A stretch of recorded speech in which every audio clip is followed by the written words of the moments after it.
Hmm.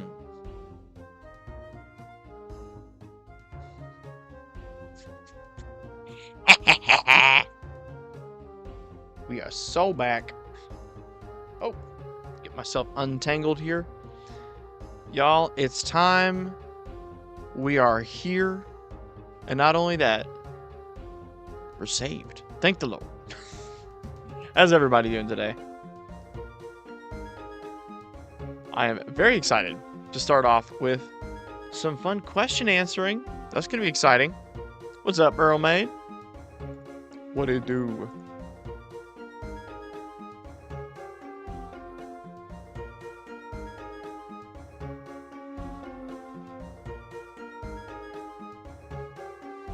We get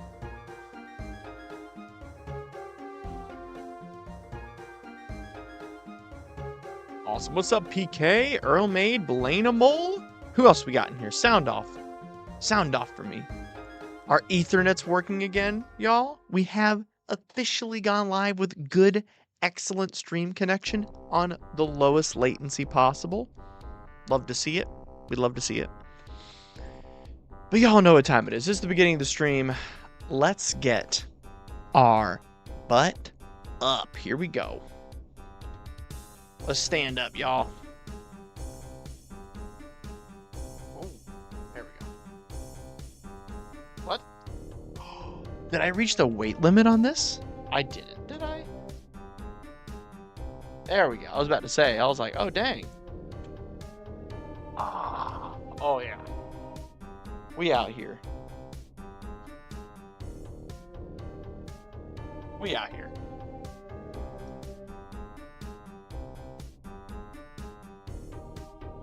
We gotta do the slow. Oh, I hit the wrong button or something. Oh no! Why doesn't this want to lift? Is there too much weight on it? Let me try taking some stuff off the desk. There we go. Why don't you want to lift?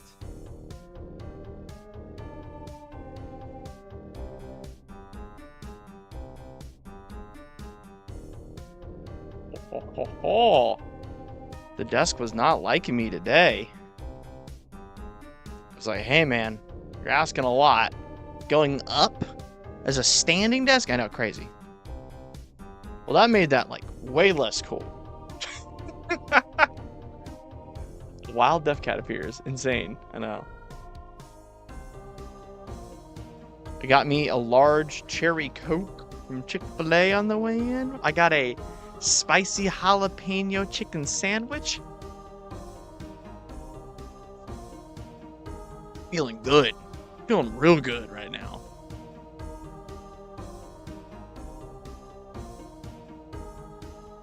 I did have the awkward experience of suggesting Chick-fil-A with someone I did not know was very against them the other day when we were in the car, and I was like, oh, okay, sorry, my bad. That was awkward.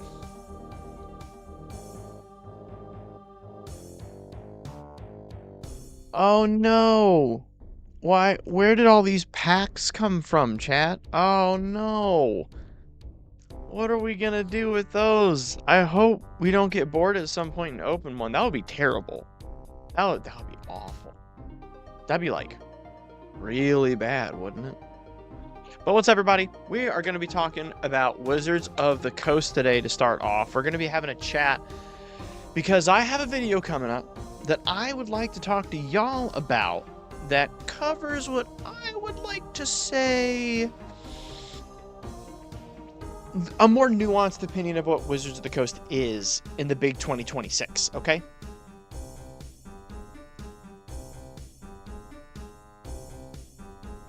What's up, Goku Dragonheart? Welcome, welcome. If you haven't already, if you're in the chat, click on the pinned message and we are going to answer some questions from it. So make sure to check that out. Seems we got 3 questions already. I'm excited about that. That's good, that's good.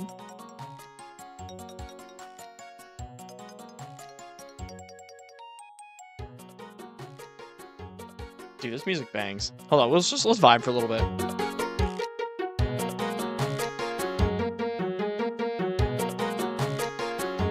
Get some stretches in. The gym hit good today. I'm a little on the sore side.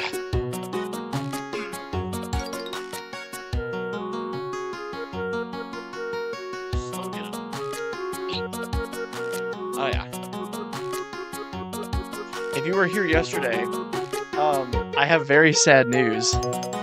See this camera right here? I'm gonna get sentimental for a second, so don't make fun of me too much, chat. Y'all, this was my first camera as a YouTuber. My first camera. And very sadly, it has officially died. It will not turn on anymore. I have apparently fried the board on this camera. It was my first big purchase. Oh no, did I lose connection?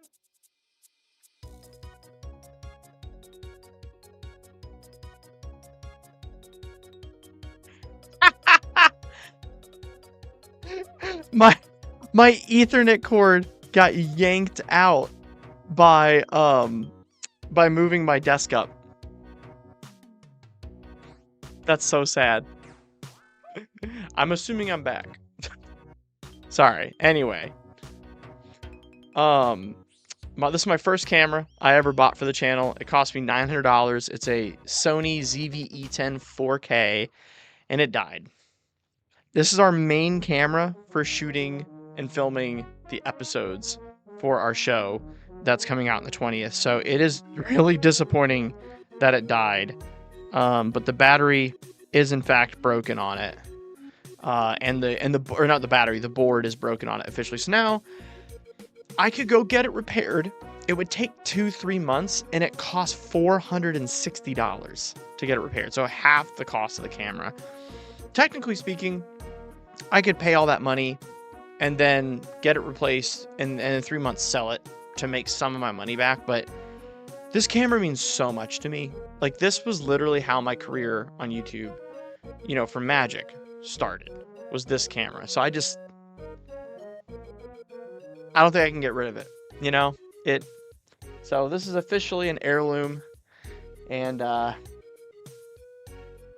belongs on my shelf. But little sentimental story for you. But for those of you joining, we're gonna get into some hot topics about Wizards of the Coast today.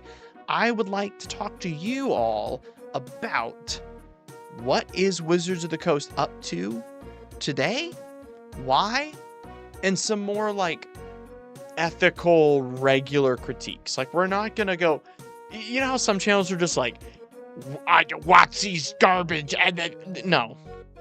WotC makes 2 of my favorite games in all of history. Of course I don't hate them. That's dumb. Do they do things I disagree with? Yes. Problem is, it's probably Hasbro half the time, not WotC making those decisions. So I want to talk about this with some nuance today, What's up, Nuns with Guns? Hope you liked your new decks. The camera died because one of my employees accidentally plugged in the wrong battery to it, and it fried it, because we use dummy battery systems to let the cameras roll 24/7. That way, when we're filming, we don't have to ever turn the camera off or on or stop recording. We can just roll the whole time and never miss something.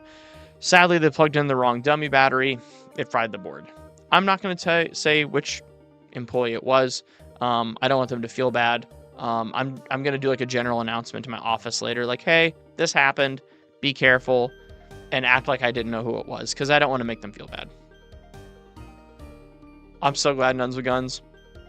We're playing more decks tonight, y'all. We got more decks. Hope y'all ready. So we'll be sending out new decks after practice tonight, or we call it practice, but testing on your decks. We also had about 8 decks go up on the website today, like 8 or 9 decks. So that's very exciting, to say the least.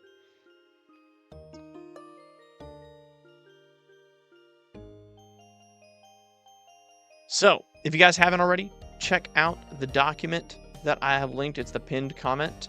We're going to be going over nuanced questions about Wizards of the Coast. I want to give you guys a little bit of a down low on my thoughts, where we are as a game, kind of set us at a good pace for the day.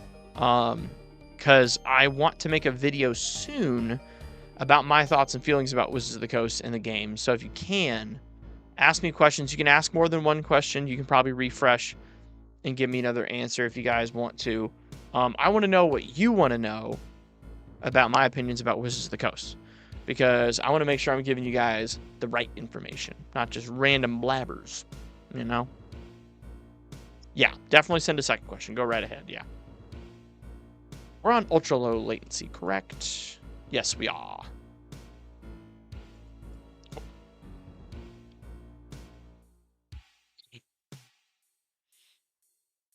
Good stretching.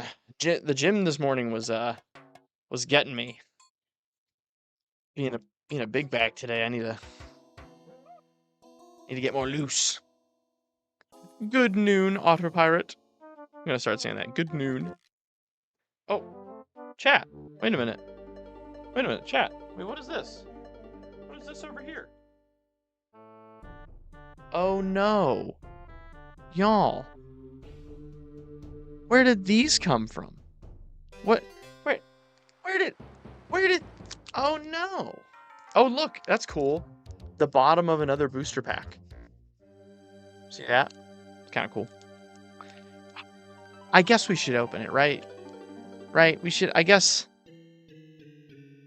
we should open this. Do we have to, chat? I think that's reasonable, you know, right? Just a little packy too, you know. I guess we can open up a pack, you know. It's just a pack, like, you know. Why not? I guess. All right. If you're making me. Okay, I hear you. Gosh. Okay, fine. I'll do it. All right. Which camera are we using? We doing it right here? We doing it up here? We doing it right here? Where are we doing it? Creepy laptop camera? Insane asylum camera? Or main camera? Where are we doing it? Where are we opening the pack?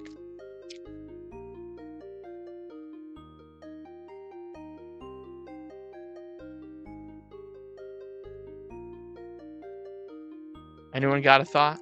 Main it up? Ooh, look, hear that. Ooh, I don't know if you can hear that. That pack's kind of jiggly. I got a flow state resonating loot from the 5 packs I've opened. Nice. It's pretty good. All right, let's main camera this up. I'll back up a little bit. Give this some, you know, some space. All right, here we go.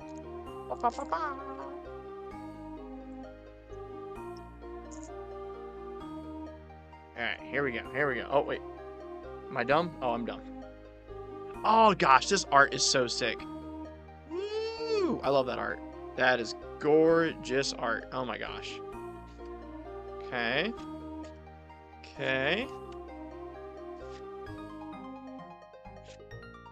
Good card.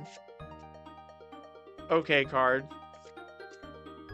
Okay, playable. I like Killian. I'll give him that. Homesickness. I actually haven't read this one. Homesickness. Target player draws 2 cards, tap up to 2 target creatures, and put a stun counter on each of them. For 6 mana unlimited, that's pretty sick. That's a good limited bomb. I'll take it. Otter Pirate, you did not just do that. You did not just do that. You did not just do that. How did you guess that? So if you're not familiar with this, Resonating Loot says lands you control have add 2 mana of any one color. Spend this mana only to cast instant and sorcery, so you can tap it to draw a card and activate only if you have 7 more cards in hand. Awesome card. Awesome. Well, I needed that, so that's going in my deck today. Ooh, Bitter Triumph. Not a bad pull. And last but not least, our foil. Ooh, Muse's Encouragement. Solid. It's a pretty good pack. I think I'll have another. If you guys haven't done so while we're opening up packs here to start the stream, if you can, head on over to the document and make sure to leave me a question because I'm about to do a Wizards of the Coast Q&A. Let's get second pack number 2 going. Let's give the laptop camera a shot, shall we? It's actually a really good laptop camera, isn't it? I'm like shocked how good it looks. Give this a little looky-loo, shall we? That's like a really good laptop camera. Huh. That's interesting, isn't it? It's glaring though. It's glaring really bad. Insane camera. If I like really stretch my arm, you guys get to look at it. That's really funny. Okay, that's hilarious. We're doing that. Hold on. Oh. Ooh. It's coming out of focus so fast. I don't want to do it. All right. Here we go.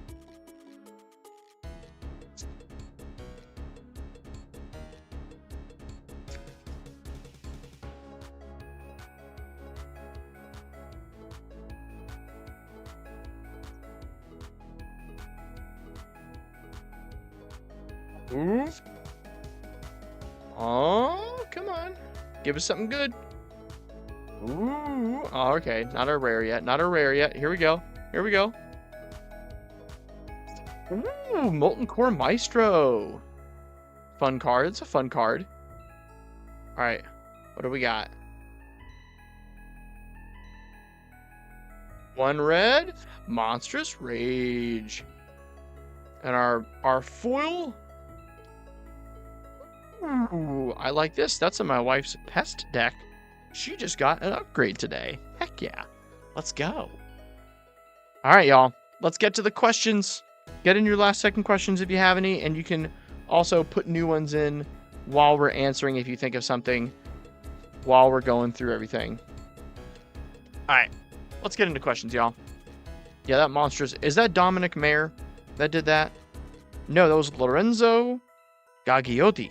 All right. Let's talk questions. We got 6 questions to get through. Okay. First question. First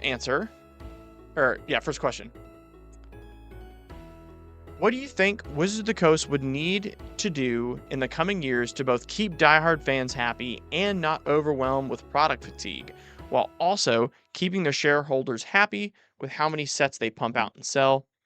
Is there a balance to be found, or can something be changed? That's a very good question. Really happy you asked that one. Let's tackle this for a second, y'all. Wizards of the Coast obviously has to answer to shareholders, right? That's a no-duh. So they have to answer to shareholders. They have to make product. That's okay.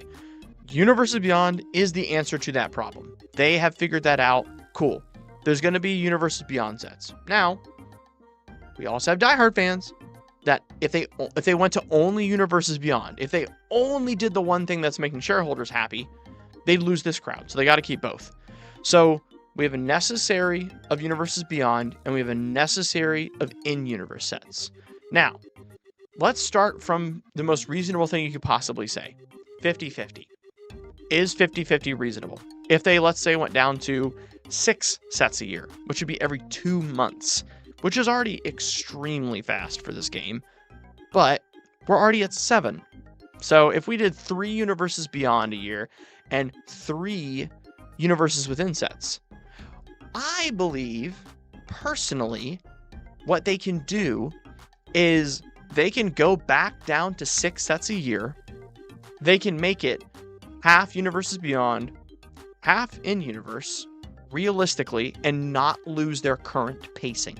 You know what I mean? I don't think 1 less Universes Beyond a year. The only thing they're missing is now there's 1 less IP that Wizards of the Coast gets to kind of throw as bait right into the pond of players. So that would hit sales, correctly speaking.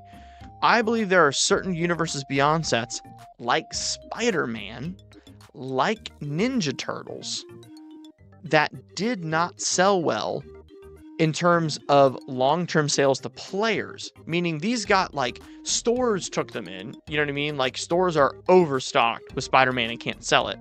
So they're going to buy less Magic product next. So that does hurt the bottom line, right? Yeah, exactly. Yeah, if we get a 4th set in New York, that'll be, yeah.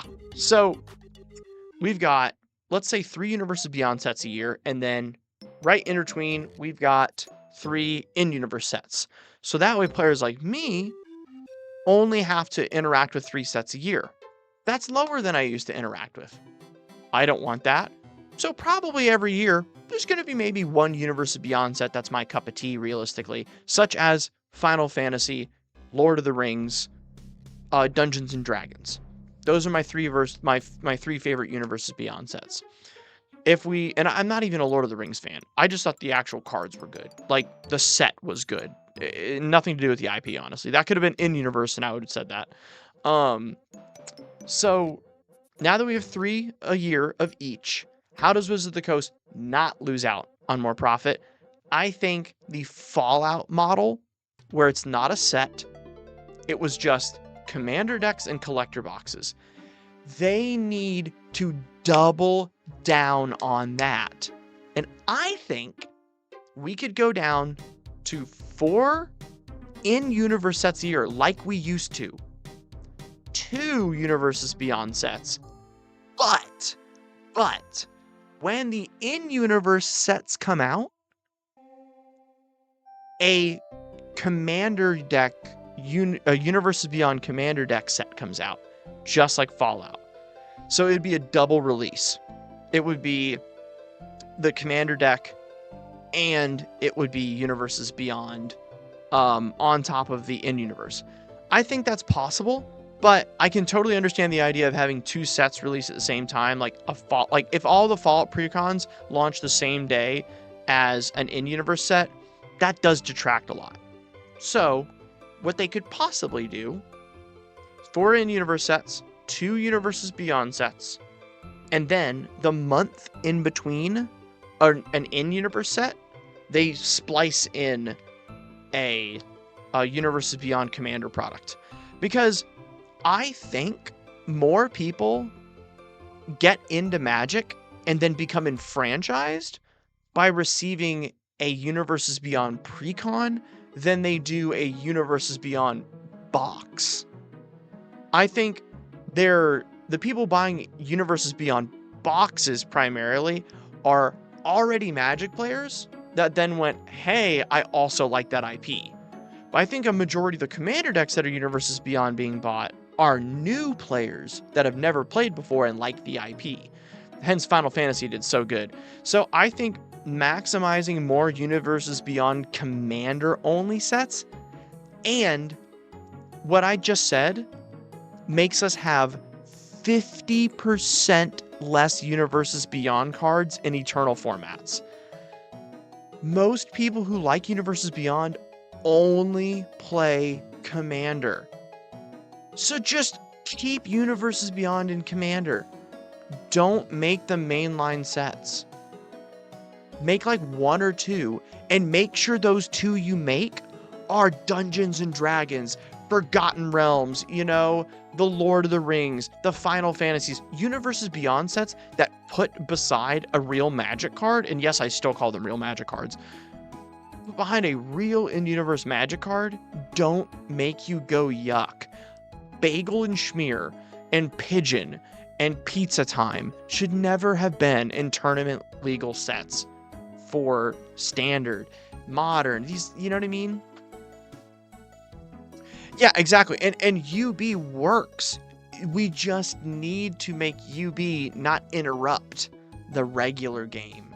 And the best way to do that is to curate the Universes Beyond sets that actually go into like Standard and Modern and Legacy and all that. Curate those more to make sure they make sense with the game better, they blend better. And then the ones that don't, Spider-Man, Avengers, all these things, those 1 billion% should have been Commander-only products. Because Commander's for fun. It's okay if I've got the Iron Giant, swinging whatever, whatever Universes Beyond joke insert here. it'd be totally fine. It's just Commander. Like, chill out. But if I'm at a competitive tournament, I don't want to play against Bagel and Schmear, y'all. I don't. Yeah. So, now, we just answered the question, what do you think Wizards needs to do in the coming years to keep both diehards fan happy and not overwhelmed with product fatigue? And I think that's because regular players would be totally fine if they miss out on a Commander-only set. They won't be upset with that. It keeps everybody happy. Okay, next question. What do you believe the future of Universes Beyond will look like? It seems like we're locked in for at least 3 more Marvel sets a year, or 3 more Marvel sets, period. Do you think UB ever goes away after that? If you believe it will not go away, what other franchises do you think will get full sets treatments? Let's start with the fun part of that question. What do we think we're getting in the future? Like, what's a really cool IP I think we're getting? 1,000,000,000%. If they got Marvel, I really don't think Nintendo's out of reach. I don't think Zelda's out of reach. I think it can happen. I think a Mario set can happen. If they got Marvel, I think they can do it.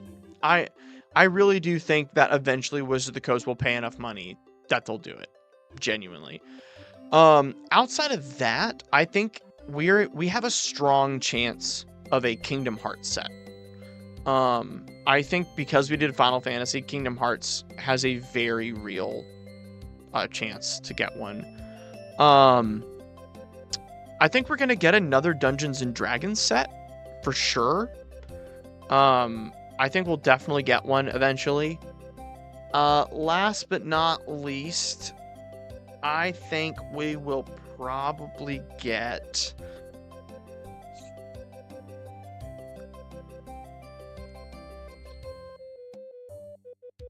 Man, I'd really like to say Star Wars, but obviously there's a weird thing about that IP that's hard because they already have their own TCG. Why would Lorcana hinder their chances at Kingdom Hearts? Because they could do no Disney characters Kingdom Hearts. 100%. I really hope they don't do Brandon Sanderson. I really hope they don't do Wheel of Time, Stormlight Archive. You know, personally, I wouldn't like it as someone who's read the books. But yeah. So, now, what do I believe the future of Universes Beyond will look like? I think they're going to go back to doing Commander-only sets at one point, like we talked about in the last question. And to expand on that, it says, do you think Universes Beyond will ever go away? I believe that Universes Beyond is never going to leave the game, but it will absolutely change where it is. I think there's a very realistic, understandable world where Universes Beyond stays in Commander only, and we leave Eternal formats alone. I think it's slim. It's very slim. But that's the farthest I think it would ever go. Yes, that was also another thought, was a DC set. But they also do their own card game, so I think it's a little harder. Now here's the big thing. I think we are going to start seeing anime sets once Marvel's finished. I think right now they recognized that Marvel isn't doing as hot as Final Fantasy, and Hasbro and everyone else is looking at that. You know, they're looking at the fact that Final Fantasy did so good, and the shareholders are going, "Hey, Jim, do you remember that one thing we did? The one thing with the spiky hair people you did a couple? Yeah, that one. You should do more of those. Do more of those." Problem is, IPs are going to be so hard to grab for that. I think that'll be very difficult. But like, if we got like a JoJo's, an Evangelion, a Full Metal Alchemist set,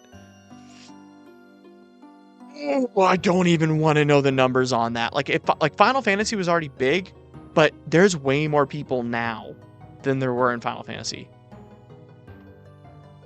So there's a claim that Spider-Man sold more product than Final Fantasy, and that is false. Spider-Man sold more of its initial units to stores, and those stores have not converted the sales.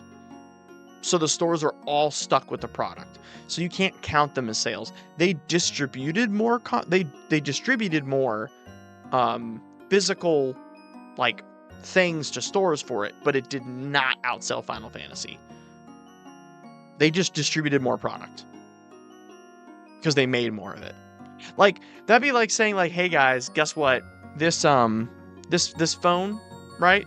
The Z Fold 5, we sold 1 million copies. Well, guess what? We just printed 1.2 million copies of the newest phone, so it outsold. Like, no, it didn't. But yeah, the rights of a lot of anime are with the Union area. Yeah, exactly. Okay, so let's get to our next question. I've seen some like not Magic focused social media accounts get Magic product, while others in the space are yet ambassadors. Is there a difference that I'm unaware, and do you think this is actually bringing in more players? So, I have inside knowledge onto this that I don't want to share all of it because it can come off as deconstructive. And here on DefCat MTG, we like to be positive as well as constructive, and so I don't like tackling topics in a way that doesn't make people happier and or move a conversation forward. So I'm going to be a little tactful about how I express what I'm about to say. So bear with me while I navigate this because it is a little strange. Oh, G.I. Joe. Yeah, I like that, Captain. I like that. Okay, so why are non-Magic people getting Magic product? It's because they want to make Magic feel like something normal people do, just like the people who make Dungeons & Dragons did. They wanted people to feel like Dungeons & Dragons is something everyone does. You put Magic product in the hands of an Olympian, a sports athlete, you know, a famous singer, a band, because you want to make normal people that are not enfranchised, feel like Magic is normal. So it normalizes it within the social space. All right, number 2, why are non-Magic people not receiving, or why aren't Magic people receiving product? Because that doesn't benefit them. I will already buy the product. I have to for my job. They're just saving me money and wasting theirs. They know I'm already talking about Magic. They don't need to give me any more incentive to do so. So logistically, it makes no sense. Now, can that come off as not supporting your community? Technically speaking, you could have that opinion. But the reality is, it doesn't benefit them. That is reality, and that's okay that that's reality. We don't need to take that like personally or make it a Wizards of the Coast issue. You know what I mean? But that's me trying to be real with y'all, right? Like, that's being actually honest. So, with the popularity of anime and touches of it in Secret Layers, why do you think we haven't gotten a full Anime Universes Beyond set? Do you think there are any in the works? And which ones would be realistic to see, do you think? So we have 2 parts to this question. One is, why do you think we haven't gotten one yet? I'll tackle that one first. So, long story short, animes have already signed bad contracts with bad card games that aren't performing well, and we don't know what the stipulations of getting them out of those contracts are. And Magic hadn't yet done something with anime large enough to give their shareholders a big enough like boost in ego to give it the green light, because these sets are made years and years in advance. Final Fantasy took 4 years to develop, 4 years, and they just now figured out that it sells. So it could be years till we get one as a result, just due to design time and the fact that they're overloaded by 7+ sets a year, you know? So now, what do we think we're getting? I think they know something that we don't want to admit here on stream. Let's let me get a little honest. Would you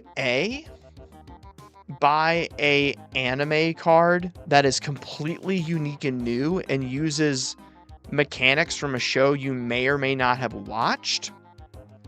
Or would you buy an anime version of a card you already like and is really expensive and really good? That's a very obvious answer. Anime right now, although extremely popular and has broken into the social zeitgeist, people over 30 or 40 that didn't get into it after COVID and still won't, they're not going to want to touch it, and they just may not like it. And so it's a little more polarizing than Marvel is. Like, I don't like Marvel. I really don't like anything about Marvel at all, other than like maybe the original origin stories for the Avengers that I saw in theaters growing up, but that's just rose-colored glasses. Like, so it's polarizing for me, but I'm a rarity. Anime is a lot more polarizing. So the safe thing to do is just reprint popular cards as anime. So I think we're going to get a lot of anime decks that are all reprints, like the Miku one. Which, by the way, if that Miku one isn't print to demand, dog, I'm throwing hands. I'm going to be so upset. Anyway. Their prioritization of card design for different formats. I feel like cards should be eminently useful in more than one format. I don't like seeing limited bombs or commander-only cards. Exactly. Elder Weebs, we need it. I've played every single Miku game. I could probably sing like at least 40 Miku songs, which is ridiculous. Okay. Let's talk through this. Why is a card designed for a specific design space within Magic the Gathering? Why do we do that? You know, why does the game do that? Resonating Loot. Would you guys consider this designed for a specific format? If you can read it. I don't know if the camera quality is good enough. I'm going to like try to get the text as good as it'll go. There we go. Would you consider this card made for a specific format? Right? Technically speaking, totally fine. You could see this in any Izzet deck. It's not a format staple, right? It doubling mana for instants and sorceries and drawing cards. It's just good. You might play that in Standard. You might play that in Commander. Who knows? The reason you can is because it's generically very good. That card is generically very strong. And so if we don't make cards for specific use cases, we start running into a disgusting amount of power creep where cards have to be so broadly powerful, so broadly and inherently strong to fit into multiple formats that after a while, the game would just spiral out of control. So the design space where you open up a card and it's only for a specific format's a very good thing, as long as the ones that are made for the format you like are actually good. Now, if the set had like, this card is for limited, this card is for commander, and this card is for standard, and then you're like, hey, the one card printed for standard is terrible and unplayable, and now I'm left with things I don't care about, that would be pretty awful. So that thought process only really holds up if they can continue to make good cards for specific formats with specific use cases. The design space has to keep expanding. It can't go up because power creep would just destroy this game. Oh my gosh. And we're already close to a new threshold with power in this game. But yeah. Yeah, the set symbols would be awful. Yeah. Oh my gosh.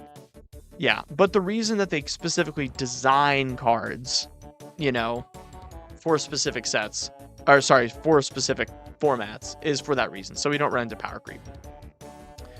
I do not for the life of me understand the hype around Underworld Breach. I have read it a dozen times and just don't get it. Cool. Not a Wizards of the Coast question? I would happily answer this one. If you guys are unfamiliar with Underworld Breach, it gives all of the cards in your graveyard escape. It allows you to cast a card from your graveyard and then exile 3 cards in order to recast it for its mana cost. The reason Underworld Breach is so broken is because there's a lot of cards that you can cast from your graveyard that will put 3 more cards in your graveyard and make you more mana than it's spent to cast it. Meaning it goes infinite very easily. Underworld Breach is one of the easiest win cons in competitive Magic for multiple formats. And so What happens is all you have to do is find Underworld Breach, and a very skilled player will be able to figure out how to win from there very easily. There's so many ways to do it. Now, let's say the card somehow said you can't go infinite with this. Like that's just not a use case anymore. It's still disgustingly broken for the fact that you get to replay any card from your graveyard and it doesn't exile it afterwards. It means you can keep playing it. It means I cast Dark Ritual from my graveyard, and then with the mana I made from Dark Ritual, cast it again, cast it again, cast it again until I'm out of cards in my graveyard. And you can generate an unprecedented amount of resources in a disgusting rate. So it's basically a card that is so cheap, so easy, and very combo heavy that on top of that gives your deck resiliency to cast anything from your graveyard that got countered at some point. So it does so many things generically insane, and then for some reason they did not add the clause that after you cast it, you have to exile the card. Just getting able to continually escape cards from your graveyard is insanely busted in powerful formats. Now, in a format like Standard, which is what it was designed for, it was just good. It wasn't broken. So it depends on the lens you're looking through, but just know CDH, Legacy, Modern can abuse that card. It's insane. Very easy to abuse. Okay, you want my opinion on how they seem to be making entry-level products better than they used to. That is a great question. Why is Wizards of the Coast making better entry-level products? That is because there's new people working at the company. There was more new people at the company than there were before. And so those entering right now got their job post-COVID. They are new to Magic. So when they want to try to develop something, they're getting to know their own thoughts, questions, and frustrations with the game and effectively make it better for themselves, which is better for new players. Versus pre-COVID employees, they've been working at the game for 15, 20 plus years. Like, these people don't know what a new Magic player wants anymore. They're way too enfranchised. So I think it's the fact that they have new staff, and then also research and development has been higher because they have more of a budget. Okay. Next question. Do you think they are going to reprint CDH staples because they've been coming out with fire reprints for Commander and more people coming into the game? I found that there are more people who rather play the highest bracket than precons. I think we may get a Chrome Mox or Mox Opal in Star Trek. They just reprinted Chrome Mox. And I don't think Mox Opal got a reprint recently, but that's been happening. CDH has been getting reprint after reprint and all of the extra sheets like crazy. CDH and Bracket 4 are getting massive reprint sheets constantly. I mean, every set basically has CDH staples in it. I think one of the craziest reprint runs for CDH was in Mystery Booster 2 with the Future Sight borders. Basically, all the white border cards and Future Sight border cards from that are from CDH. Like, almost all of them. Brain Freeze, Cabal Ritual, like, Teferi Time Raveler. Like, they knew what they were doing. What are some core philosophies when it comes to deck building? Do you mostly follow the same ideas of deck structure, says Step N? So, that is a question for another time, but I'm going to answer it anyway, because we are on our last question here on the document. So I'm down to answer this right now. Core philosophy of deck building. I will share three. I'll share three random ones. No particular order or like which one's like, that amazing. I don't like putting cards in my deck the same CMC as my commander. I try to limit how often, if I'm playing a 3 CMC commander, that I put a 3 CMC card in my deck, because 99% of the time, when it's turn 2 and I've played a Mana Dork or like a Lotus Petal or a Soul Ring or anything that gives me an extra mana for turn 2, I want to play my commander, not cultivate. So I attempt to avoid playing cards that are the same season as my commander. I think it's a core commander philosophy more people should think about. The second thing is, I believe, for me, the most fun decks do not have infinites in them. The second you introduce infinite combos into a list, it makes the list generically non-unique in so many ways. So I like making decks that do overwhelming things that a creative player can make happen faster, or use strange game interactions to make more consistent or fun. So I tend to not do infinite combos unless expressly asked, and then once it's asked, I'm going to make sure it has overwhelming support to find that infinite combo and or resiliency for that combo. Third core deck building philosophy is that my deck should not be understood by seeing the commander. I do not want people to say, oh, hey, look, you are playing, let's say, Slivers. There you go, Slivers. You're playing Slivers. I bet you're going to hit me with Infect. Nope. Oh, so it's just pumping your Slivers like crazy. Nope. Oh, so you're going to do a combo with the Tutoring Sliver or Sliver Queen with Mana Echoes. Nope. My Sliver deck, which is going to be in a video soon, is about control. There's so many Slivers with awesome abilities on them that you can activate by ETBing Slivers or paying mana that help control the board state. It's really cool. Thank you, Step. I'm very glad you like Majestola deck. It's a very fun deck. My wife plays that one a lot. That's fair about infinites. Once you put them in there, in your best strat is to go for them, or else you're piloting the deck wrong. Exactly, Ethan. So I just don't like putting infinites in my deck. Last question. With the latest bans and the way the cards are being released, do you feel the focus is switching away from the competitive nature of 60-card format to Commander?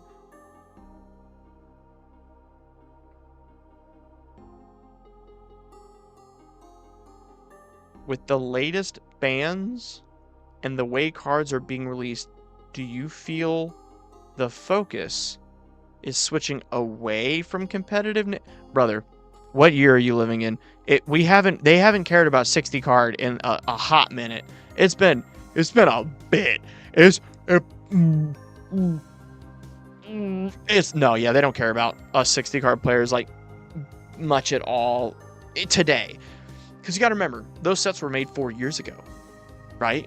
The people designing sets right now, like as we are sitting here, they're planning the next Zelda Warpole into Marvel set in 4 years.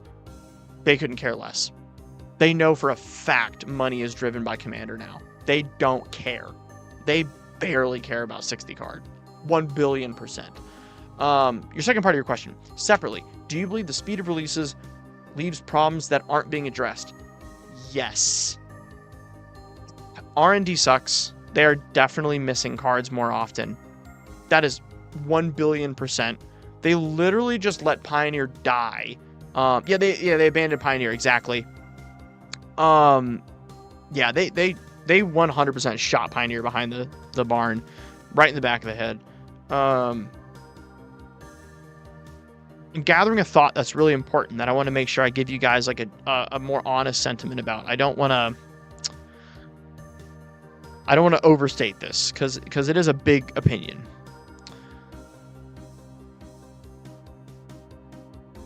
$60 card Magic is not what new players want to play. It is not fun to them. Because in their eyes, Magic is just really cool Monopoly. Commander is a board game you pick up and play with pre-constructed decks for 80% of the player base. Us talking in the stream and caring about it right now, people who make custom decks, we're a small portion of the community. Most people interact with Magic the Gathering by going to Walmart or Target and buying a deck. They haven't made a real deck before and or really added in anything other than a few loose boosters, and they found something cool at most. And yeah, exactly what Ethan's saying as well. They're reprinting cards with different names so often that we basically have multiple copies of every card for Commander now. So realistically, the only way I see that changing and people getting into 1v1 is if Wizards of the Coast purposely strategizes to create a proper 1v1 format for Commander that is easy to understand from a regular player's perspective and uses the current existing precons. Because they got to change the rules of Commander to make 1v1 Commander not a broken, soupy mess that doesn't make sense. Because right now it's overwhelming for most new players. And a lot of people play 1v1, 1v1v1, or 4-player free-for-all Commander at home, not knowing the rules. That's half the people who play Magic 100% don't know the rules. They definitely don't know what priority is. Like, they have no idea what passing priority is. They know about the stack, but they don't get timings or holding priority or any of that stuff. Like, that's not understood by 50% of players. Because we're enfranchised. I agree. I started only playing Commander, never thought about 60 card format. The high variance is too much fun. Exactly, yeah. Yeah, different than Brawl. Make Commander like Canadian Highlander with a point system. Nope. It's got to use precons. Yeah. Brawl found dead in ditch. What would help with power levels too? Yeah, 60 card Commander 1v1 would be my idea. That's the thing. The problem is then they can't use the precons they're selling right now. And they like the fact that Commander is a catch-all format. They like the fact that they can just say, hey, boss. Hey, boss. Yeah, what is it, Tony? I want to slap an IP on this and make it sell well. Cool. Do it in Commander. Everyone will buy that. But boss, I play 60 card. Get out of my office. Don't bring that in here again. Leave. That's basically what they'll do. It's just too easy. And there's no reason to try to create more problems for themselves right now. They're way too comfortable with Commander to want to change. And that's okay. They're a business. They're a very good business. They're good at what they're doing. Universes Beyond was 100% the right call to make the game bigger. Just like how they expanded Dungeons and Dragons, to a more general audience. Problem is, I'm not their target audience anymore. That's not a bad thing to say. I'm not going, Wizards of the Coast doesn't care about me.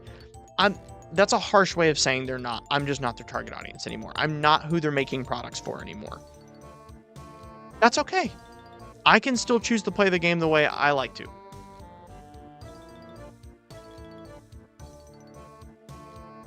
Yeah, not a single person cared about the 60 card decks for Final Fantasy. No one. Scalpers looked at that, saw no value, and they weren't purchased. Hey, Xander out here. I understand priority. Sir, I get it. I understand. Me. Yeah, that's understandable. It was a very good deal. I agree. I bought it. I liked it. I love Brawl decks. I love pre-made Brawl decks. When's Badger Mole Mono Green issues going to be addressed? Never. They love the fact that new players get to experience Mono Green. Mono Green is one of the most fun archetypes possible for a new player because it's just creature. Yeah, Earl, I saw that. I don't want to give that guy any attention. $25 for 2 60-card decks, right? Yeah, it's so much fun. Who cares about how much those who cares about how much actual value is in those 60 cards? They were 60 card decks that you didn't have to design for $12.50 each. That's really fun. Oh yeah, a lot of people hate Mono Green Landfall. Yeah, flashback to Eldraine Brawl release and when Arcane Signet was like 40. Yeah, exactly. Oh my gosh. Selesnya Landfall. Yeah. So, I won't go into that. Blameable? Yes. There you go. That's all I'm going to say. Again, we say constructive and positive things here. We don't rag on other people. Okay, any more questions before we move on to decks today, everybody? Any more questions about my opinions on Wizards of the Coast?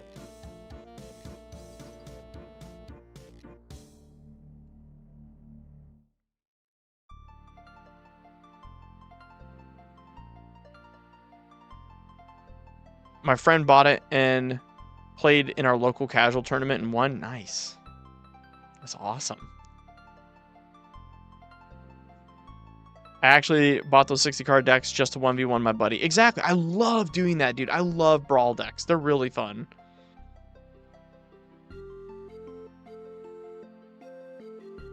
Yeah. I do have one last thing I would like to say about Wizards of the Coast. Let me make sure all these texts I'm getting right now aren't a bad thing. Oh my gosh.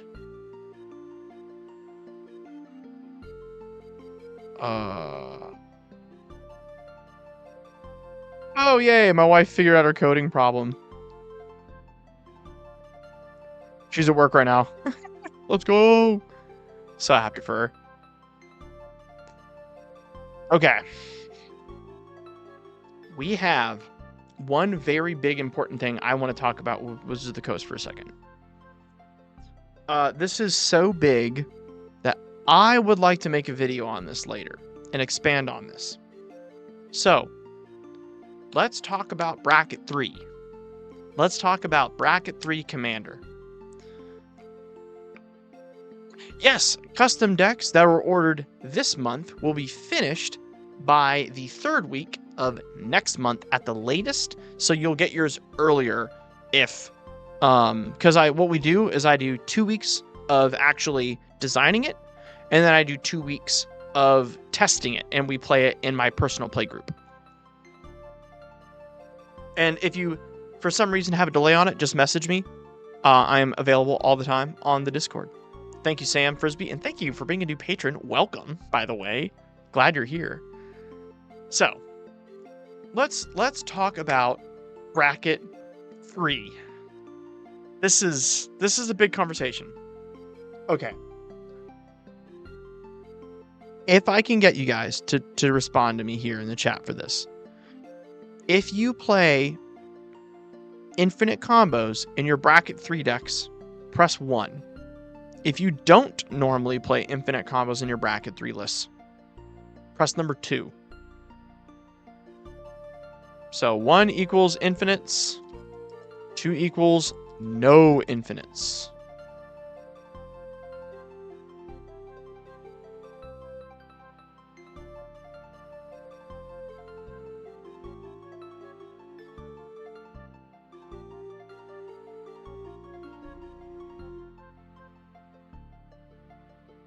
So do you play with or without? 1 with, 2 without. All right. So even with our itty bitty little sample size here, we were almost 50-50. Yeah, exactly. And Earl says it even better. They're conditional. Same with Blainable. They have caveats. They're interruptible, right? What happened here? What happened is that new players get into the game at Bracket 2, and it's really fun, and they upgrade a precon. That is probably around 40% of the player base, is someone who bought a precon and then upgraded it. Now, an even narrower part of the play, of like the total population that plays the game, but they play 3 times the amount of games that the other 40% of the population does because they play more often, they're more vocal, they're more in the scene, right? That 20% then built their own custom commander deck with the understanding and scope of someone who upgraded a Bracket 2 precon. Infinites are not in there. They haven't been taught that or really had to deal with it, and it's not on their mind when they're building a deck. But you and me, who've been playing for a little bit, when we saw Bracket 3, we went, oh, I can have infinites, I just don't do them by turn 7. I'll put a funky 3-card combo in for fun. You know, I'm not going to put in like Bolus's Citadel Sensei's Divining Top, because if you do that in Bracket 3, I'm sorry to let you know, but you're pushing the boundaries on what's socially acceptable according to the bracket rules. But you don't mean to do that. And I didn't. And when I played my Grixis list the other night and I realized I had Top and Bolus in it and instantly won the game on turn 4, I was like, That didn't feel good. I didn't like doing that. You know, that wasn't even fun. What were my opponents going to do? You know, like, yeah, it's interruptible, but it's really hard to interrupt because, cool, I'll try to kill your Sensei's Divining Top. Cool, I'll tap it and put it on top of my library. Now what? You know, at most you have to counter it, you know? And so you get into this weird juxtaposition where you sit at a table, one guy is playing a deck unconditionally with infinite combos in it that he unintentionally sometimes, due to good hands and good play, can get out by turn 5, turn 6 in a bracket 3 game. When bracket 3 specifically says not to do 2 card by turn 7, right?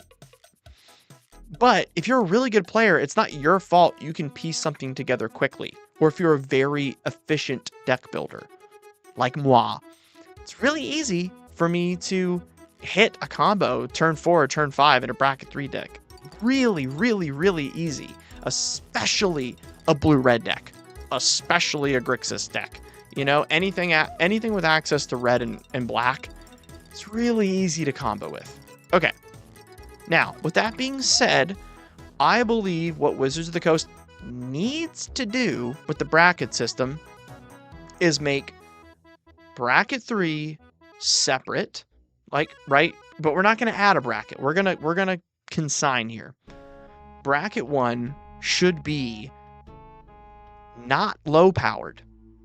It should be rule 0. Bracket 1 should mean decks that don't even need to be legal. Have fun. This is do whatever. It doesn't matter.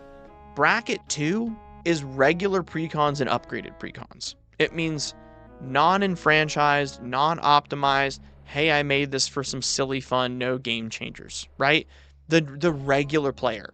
Because if a majority of your player base, a majority of it, right, wants to get into a game, you don't want to get them in at the lowest power level possible. You need some room to go down. So bracket 2 makes sense for them. And what is the majority of the player base? It's someone who picks up a precon and a couple packs from Walmart and shoves it in the deck and upgrades it. Maybe gets a card or 2 from a friend on trade or TCG player, or a birthday gift from a friend. That's the majority of the player base. That should be bracket 2. Now, everyone talks about what's the difference between bracket 4 and bracket 5, right? We got people that do CDH content and tournaments for a living on the stand finally, and we were really excited, and we were very adamant, you need to make bracket 5 CDH. You need to do that. And we did. But then bracket 4 and bracket 5 had no difference that's quantifiable or understandable to a regular player.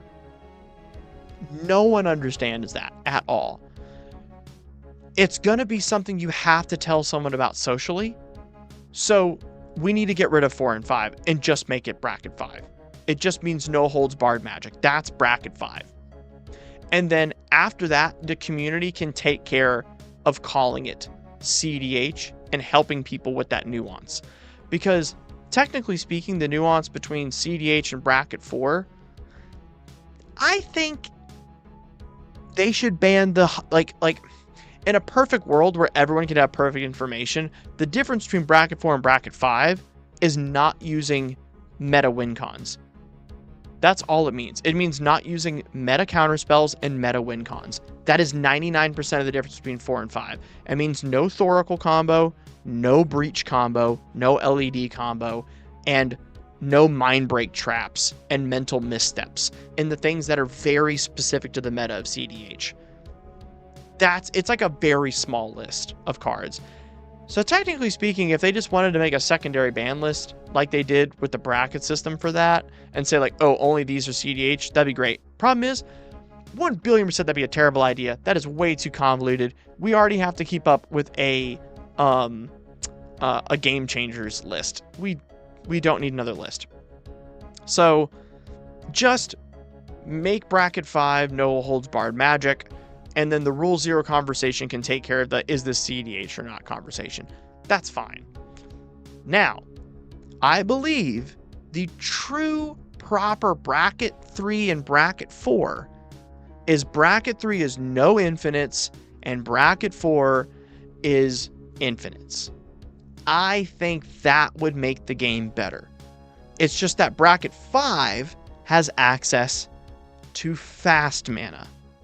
That's the big difference that this Game Changers list actually makes within the game of Commander, is that it keeps you off of the fast mana, and they should add on to the Game Changers list and put more of the fast mana on it.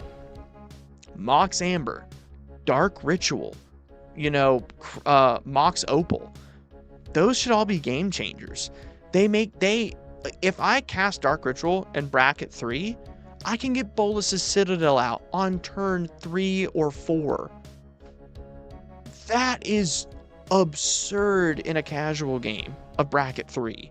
That's crazy, So I truly think bracket 1 means rule 0 decks for fun decks that don't care about winning, something very creative. Bracket 2, the majority of the player base, precons and upgraded precons. Bracket 3, these are decks that you have done your homework on. They are very well tuned. They only have 3 Game Changers. No infinites allowed. No infinites. And then bracket 4 is the same thing, except you can play extra turns and infinites. That would solve so much. I just don't know if it's realistic to tell people they can't or cannot have infinites. But right now we basically say it by saying, hey, no 2-card infinites by turn 6, which is technically more convoluted than what I just said. But I'm going to make a video about this later. What do you guys think? Let me read your comments here. Yeah, no 2-card infinites and can't pull them off before turn 6. Would you consider some of the earlier rough precons lower than bracket 2 then? Technically speaking, yes, but you can very easily upgrade them with very little amount of cards to get them back to where they are today. Yeah, a non-CDH player, the difference between meta 5 and non-meta 4. Yeah, it's just meta or non-meta. I feel bracket 4 is the sweet spot between CDH and casual. Not strong enough for CDH, but too strong for casual. Absolutely. But that's how it was before, and we did a really good job as a community explaining to people that anyway, we didn't need the bracket system. Like when someone shows up and goes like, hey, I dumped every Game Changer into this random commander, but I don't have strong win cons, we're able to explain to them like, oh, okay, cool. You have all the necessary pieces, but you don't have the win condition you need. Let's show you what those are. Then it could be competitive. And that was a totally fine conversation that needs the complexity of actual human interaction to explain. I don't think a bracket system could ever write anything online that could explain that well, more than them just meeting a CDH player. How do you feel about decks that have the speed and progression of a 2, but has 1 Game Changer or 1 piece of MLD? For example, a Spider-Man with Vorinclex Monstrous Raider, or Hackball Precon with Harbinger of Seas. That's where we get into the understanding that this game is social, and the bracket system, just like in the Pirates of the Caribbean series, if you guys have ever heard, Jack Sparrow say, they're more guidelines than rules. They're just meant to be helpful. It's not going to bother an actual regular close friend group of people that are like good, healthy people if you have 1 Game Changer in your list in order for it to be like still a good deck and not push its way into 3. Any good friend group can do that, and that's the regular rule 0 chat. That's totally fine. Maybe split Game Changers into 2 categories, mana and combo pieces. That's too difficult for the average player to wrap their head around. Just saying these are a list of cards you can play or not is already a lot to ask people, sadly. Yeah. Yeah, Captain Barbosa is the original person who says it, and then Jack repeats it later. You're right, Step. I love that trilogy. Oh my gosh. I watched all of them, or not all of them. I watched the 2nd and 3rd in theaters. I was too young to watch the first one in theaters. I love Pirates of the Caribbean so much.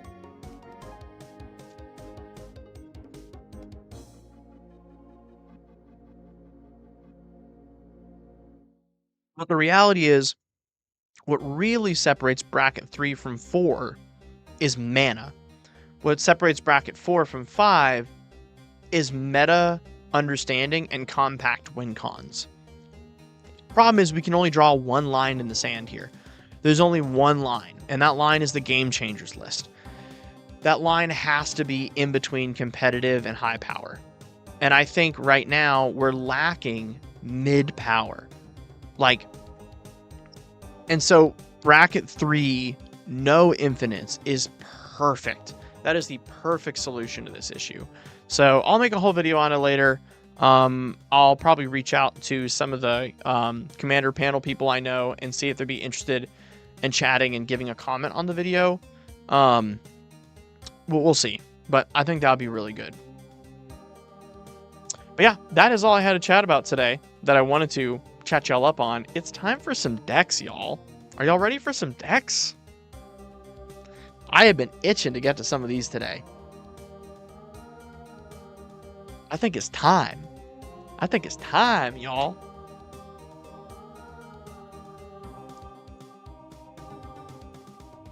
But I guess before we go, we could do one more pack. I guess, you know, if we have to. Here we go. All right, let's see it.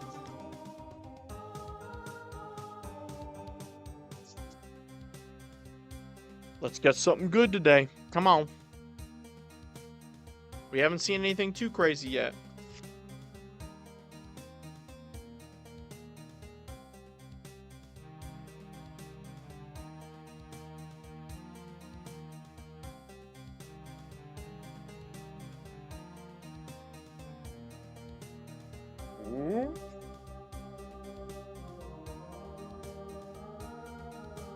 Here we go. Oh, cool card though. I love the art. This is a really sick looking card. Pretty cool. Pretty dang cool. All right, what do we get? What do we get?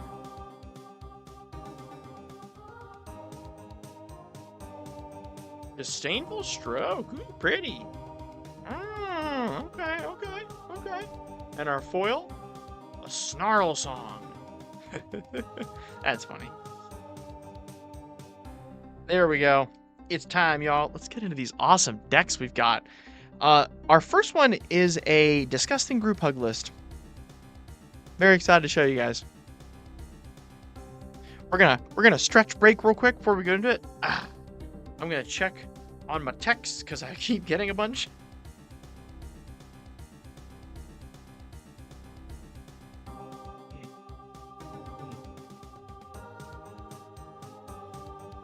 And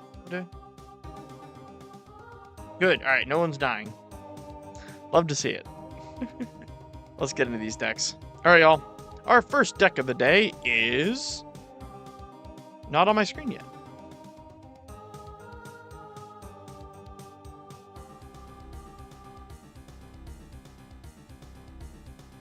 Vazi, Keen Negotiator. So, this Vazi deck brought to you by, who was it that, Blainimal? Was this Blainimal? This is Blainimal's deck.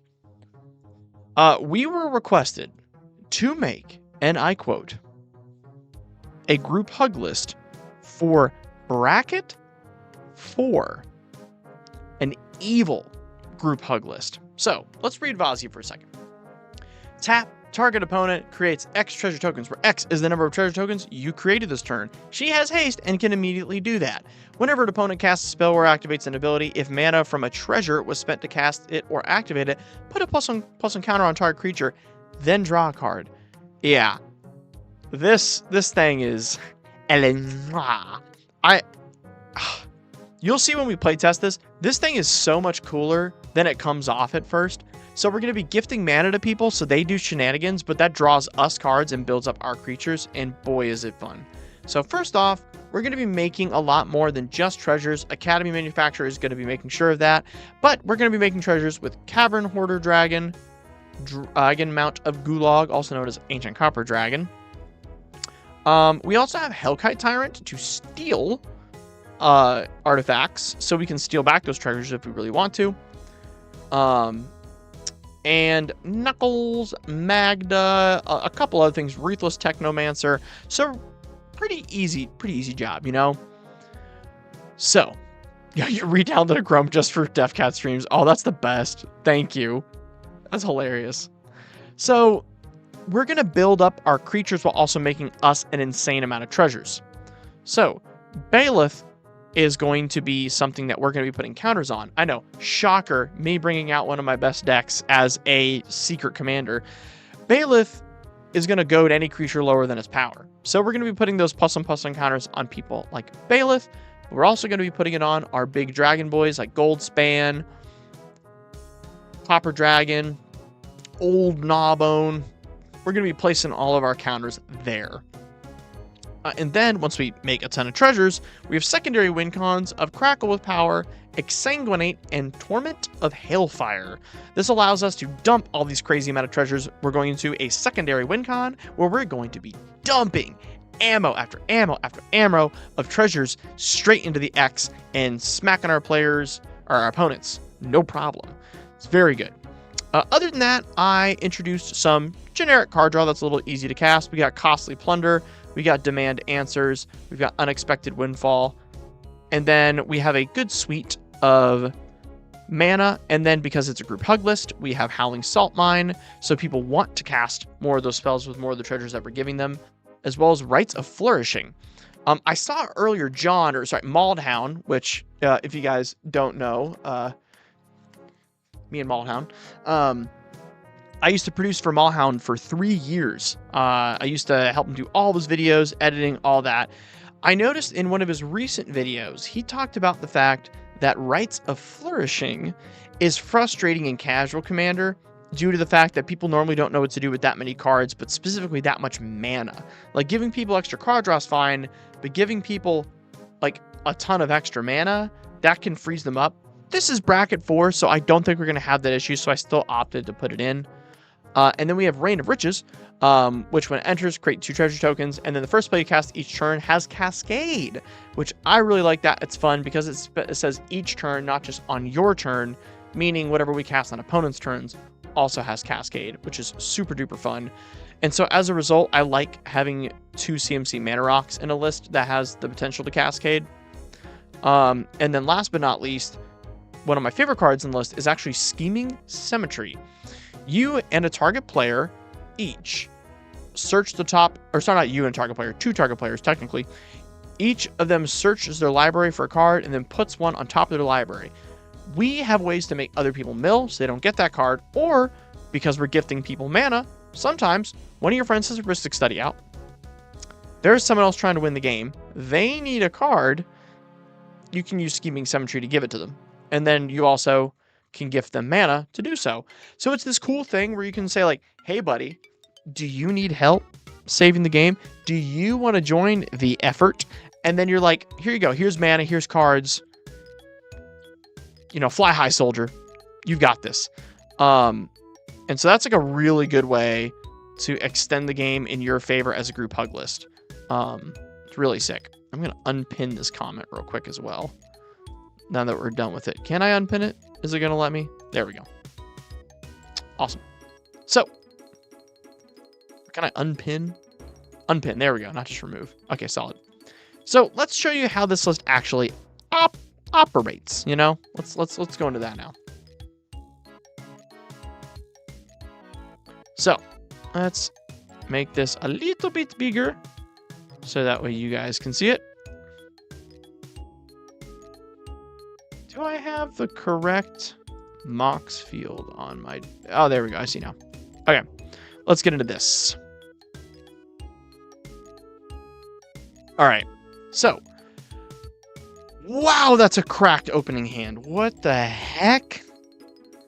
Oh my gosh. What in the world? I swear I don't... This is crazy. This is just crazy. Okay, so let's start this off, guys. We're going to, because we're not... you know what? You know, let's take a step back. So the reason this is crazy is we have Gemstone Caverns. Gemstone Cavern says if we're not the first player, then we can play this land early in order to... and then we get a a luck counter on it so you can tap for 1 mana of any color. So let's just say we're lucky enough to not be first with this in our hand, right? We're going to pitch the Arbor Elf into our exile, right? You exile it. And then before turn 1, before we even get to draw, we cast Vampiric Tutor. So before I go tutor, I'll explain what I'm tutoring for. Right now, we are going to have 3 mana on turn 1 with just lands by using Mox Diamond. So, technically speaking, with the right amount of stuff that we go grab, we can cast our commander already if we want to.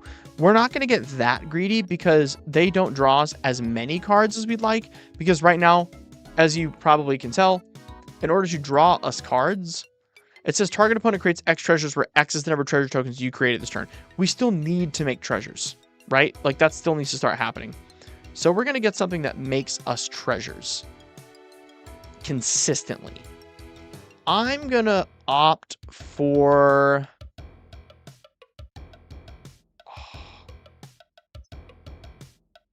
What's a 4 mana or less treasure maker that we really like? I like Professional Facebreaker a lot. I'm pretty sure Goldspan is 5 mana, sadly. Yeah, it's 5 mana. And we're going to have 1, 2, 3, 4 mana available to us in our hand. So I think we're going to opt for Professional Facebreaker or Ragavan. I'm thinking we're going to go with Professional Facebreaker as much as I love Ragavan. And we'll put that on top of our library. Next turn, we draw it. We're going to go bin the Exotic Orchard to a Mox Diamond. And then we're going to go Bloodstained Mire. And we're going to go grab ourselves a Taiga. And then tap 2, 3, 4 Professional Facebreaker.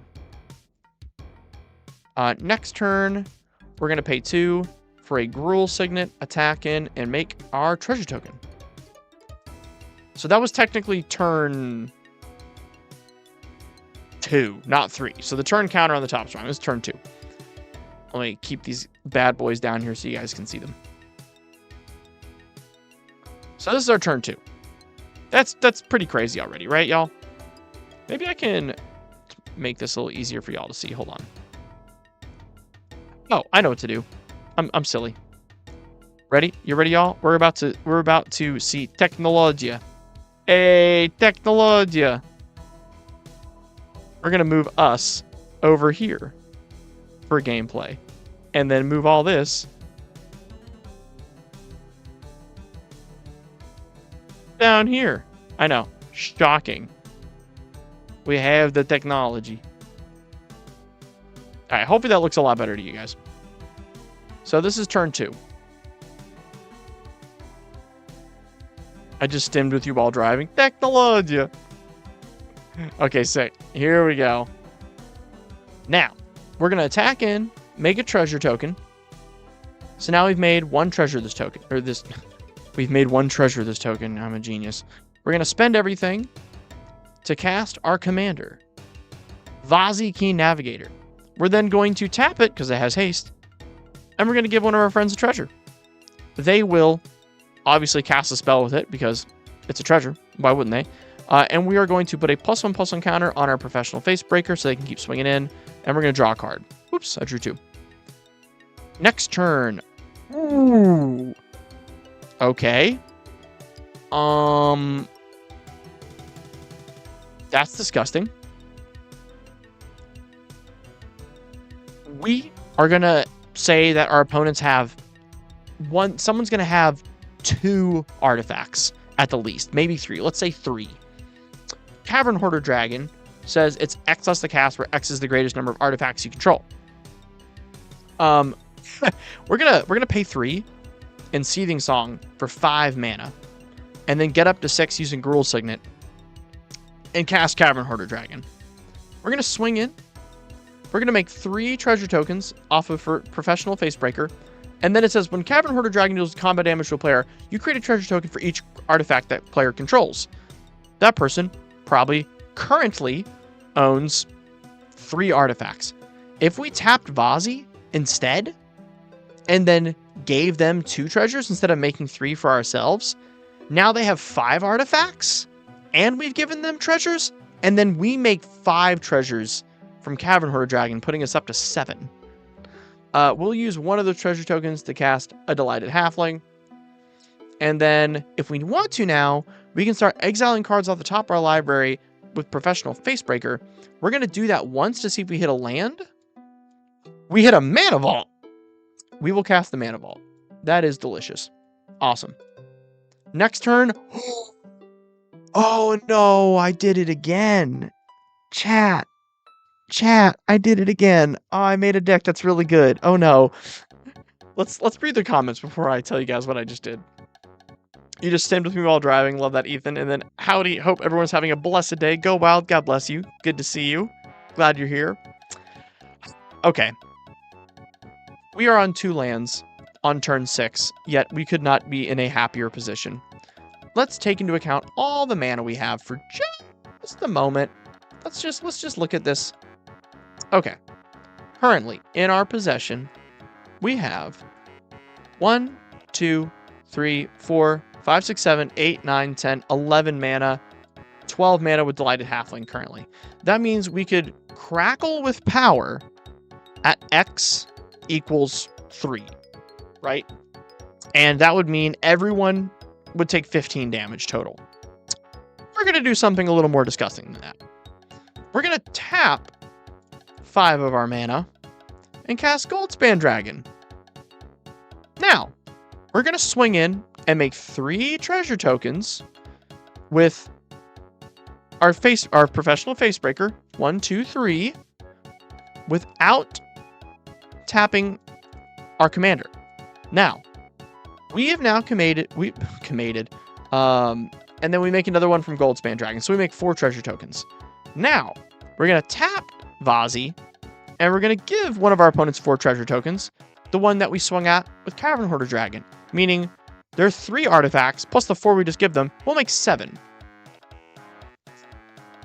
All of our treasures tap for double colorless due to Goldspan, meaning we have 1, 2, 3, 4, 5, 6, 7, 8, 9, 10, 11, 12, 13, 14, 15, 16, 17, 18, 19, 20, 21, 22, 23, 24, 25, 26, 27, 28, 29, 30, 31, 32, 33, 34, 35 mana to Crackle with Power to hit everyone for a crispy 93 each. I did the math wrong. That would be 55 each. Sorry, 55 each. How's that? Is that enough damage on turn 6 with two lands? Huh? Is that all right with y'all? I think it's pretty good. I don't think it's too bad. It's alright. Now, if this was a Grixis list, by example, and I don't know why I thought of this, but I thought I'd share this random thought that popped into my head. If this was a Grixis list and we wanted to protect this win, because this is in bracket 4, we are doing the powerful stuff here, we would probably have only kept the amount of mana we needed for Crackle with Power to win the game, and then exiled cards off the top of our library with Professional Facebreaker in order to find backup counter magic and interaction in our hand in order to stop them from interacting with our stuff. So, very fun group hug list. You'll get a lot of use out of it. And then on top of that, what we just did was simulated as though we weren't in an actual group hug game. So people would have been using our treasures and drawing us cards too. But I didn't want to give a false claim as to how much that would happen. I wanted to show you that the deck has legs on its own without even needing that part of the deck. But it also has that on top of everything. That deck's ready to it's really ready to rock, man. It's going somewhere. You just don't know what yet, It's got straight heaters out of that left. That's crazy. Thank you for ordering this custom deck for me on my Patreon. If you would like a deck as cool as this one, head on over to my Patreon. Get yourself a custom deck, y'all. Let's see what other decks got added to the website today. And let's also make sure I've actually added that one to the website. I hadn't yet. I'm so sorry. I just added it to the website. I just realized I never clicked the button to do it. Sorry. Okay. Epidemic fails. Aragorn list is up next. Let's get into this list. Let's Shall we, y'all? Shall we? Alright, y'all. Epidemic fails Aragorn. This Aragorn list was asked to be all about the Monarch. It was about being the Monarch and being able to abuse the Monarch mechanic. So, how I built this list was one of two ways. Let's say right now, you know, you're little new to the whole making decks thing, right? And you're like, this is so much. Oh my gosh. There's so much I have to look at, you know, like it's a lot. I get it, you know. And you see this, you go to EDH Rec. It's full of human kindred lists. It's just, hey, he's a human noble. This set has a lot of human nobles. We're going to make this a human list, right? That's cool and all. That is a strong sub-theme to keep things good. So, we are going to constantly make sure we maintain the Monarch status, because flickering Monarch just keeps you the Monarch. It doesn't do anything new. You get to draw as a Monarch at the end. It doesn't give you like anything extra to do so.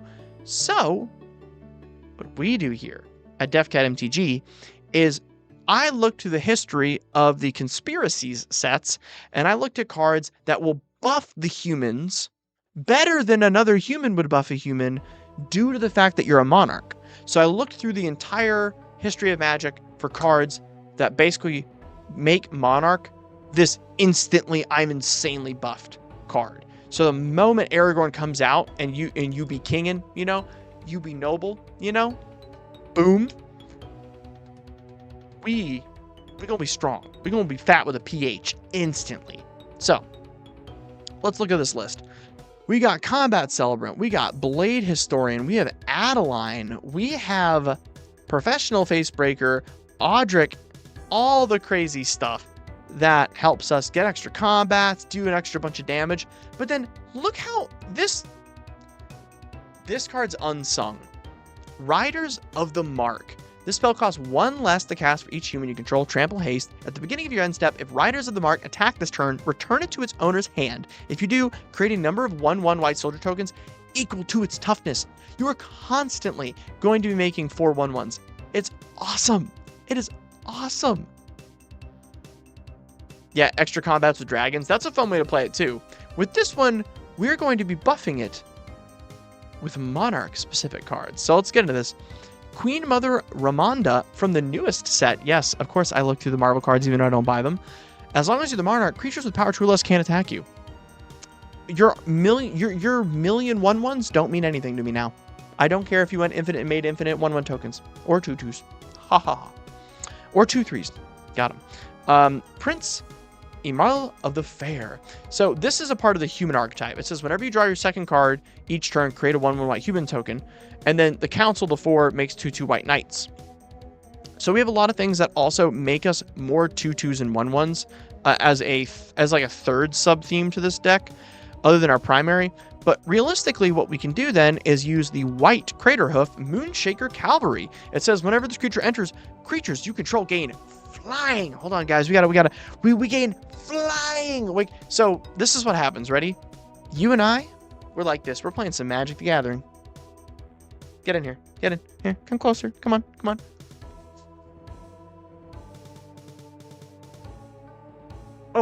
Oh man, these cards smell good. Oh, sorry. What'd you play? Oh, I'll try to play. I'll play Craterhoof, right? Like, you know, that's Craterhoof. Craterhoof is like, boom. I'm going straight toward you. What we're gonna do is we're gonna be like, oh, I'm sorry. I'm gonna cast Moonshaker Cavalry. Straight up, man. Straight up.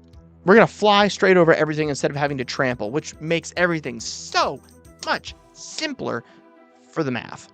We've all been there. We've all calculated a big Craterhoof turn. I'd rather fly over you. Moonshaker Cavalry all the way, baby. Moonshaker all the way home. Of course, it gets +X till end of turn. So, other than my obsession with that card, let's talk about the fact that this deck has some enchantments that matter.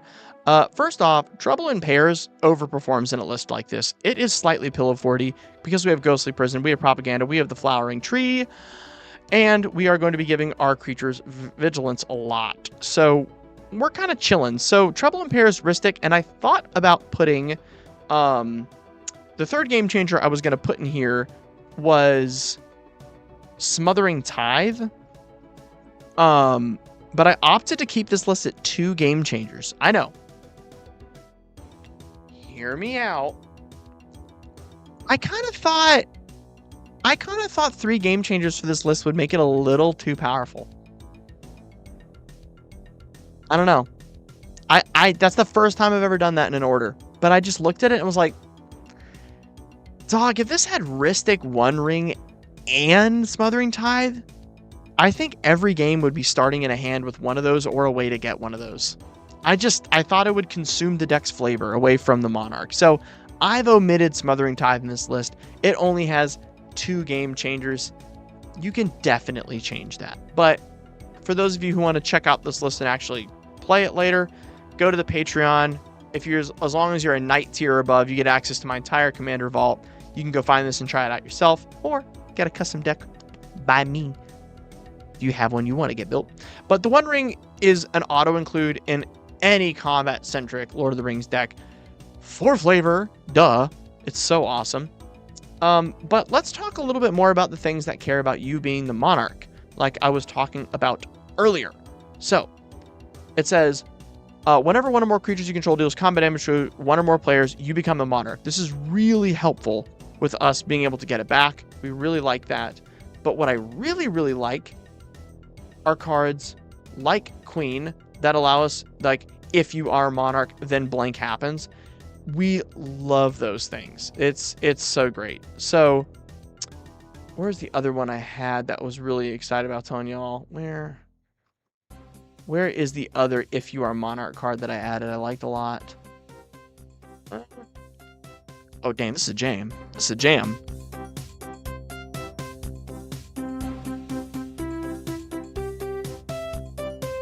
I had to hit it. I had to hit it a little bit. Come on.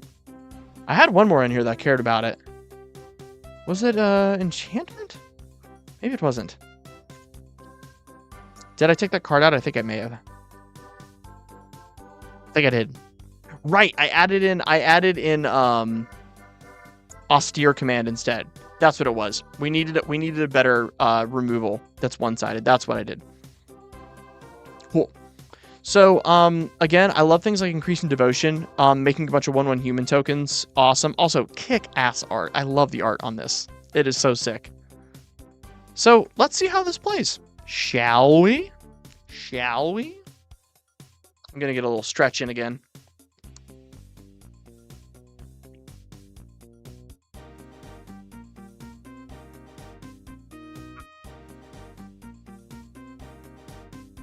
Ooh, yeah. Deep into those thighs. All right, let's get into this. Oh.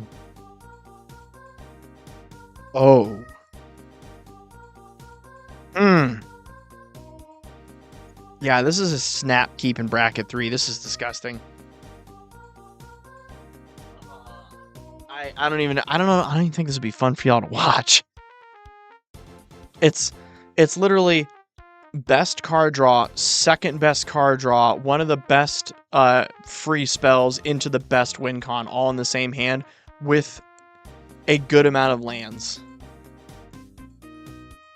We can play it just to show y'all, but it's just gonna be, oh my gosh, and we get a freaking 2-drop?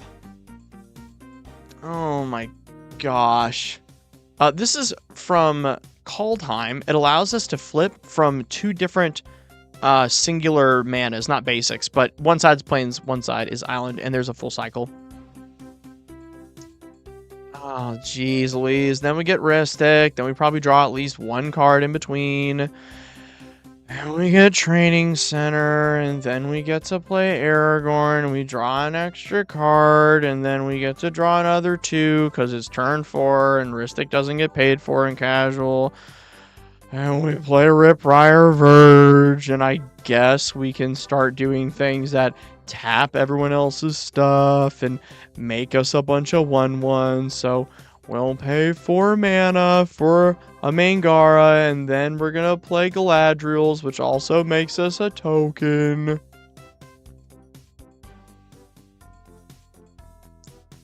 Then we're going to make another one because I should have earlier and I forgot to. Then we'll probably draw an extra card from Angara and Rhystic Study. We'll keep it low. We'll say only 2, which makes us another couple humans. Someone tries to attack us. We use Ghostly Prison. We put out a deflecting SWAT when they try to take care of our Aragorn. We draw 2 extra because we have Monarch, and then we do from Rhystic, then we do from Mangara. Now that we've got the amount of lands, we slam Cavalry and win. I want something fun, not good. Come on. It's pretty good.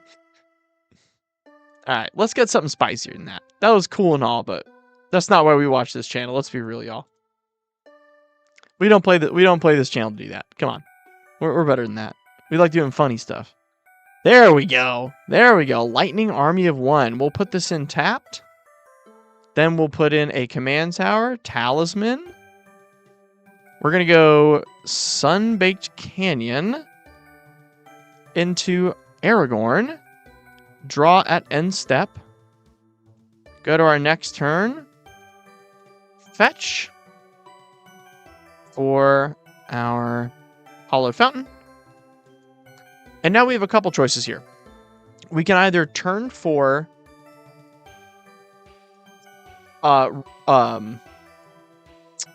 choose human and put everything back in people's hands, or we can develop our board state with 2 creatures. I think we should do that. So we're going to go Denthor Stoneseer and Lightning Army of 1. That way we have some extra ways to keep our commander healthy. We'll scry 2, and we are going to put this on the bottom of our library. Yeah. And we'll keep Oath on top. Next turn, land. We're going to slam the Oath. Create 2 1/1 human soldiers. And we're going to get ready for a big swing in later. We have Monarch, draw an extra, go to our next turn. Mystic Gate, and now we are ready with 2 human knights to try to win next turn. So we're going to preemptively play for 5 mana Cathar's Crusade. All of our creatures get +1/+1 whenever another creature we control enters the battlefield. So this actually would have been the thing to play before the Oath. So let's do that instead. So the tokens come in at the same time, and then all of our other creatures get +2/+2. So then the next turn happens. We get the 2 knights, and all these go up.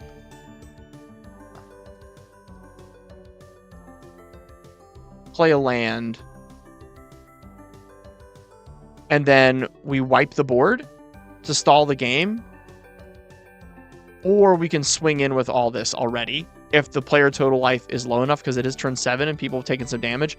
And lightning does some nasty damage. Because whenever lightning deals combat damage to a player until your next turn, if a source would deal damage to that player or a permanent you control, it deals double. So lightning could have damaged someone the turn before. Now we're doing double. So we can easily take out everybody. And if we don't take everybody out, which by the way, we do have indestructible on our commander, we could play Village Bellringer to untap everything after our big swing out to make sure we don't lose the game on the crackback while we hold up counter magic. So yeah, this is a solid turn 6, turn 7 deck, which is exactly where we wanted for bracket 3. Super happy with this. I think that was creative enough outside the regular realm of things because of how it uses Monarch. I really enjoyed that. I really enjoy that deck. That's cool. I'm happy with that list. I'm proud of that list. That's a good list. I hope they get to have a lot of fun with that list. I think it's going to be a fun one to play. Let's go on to our next deck.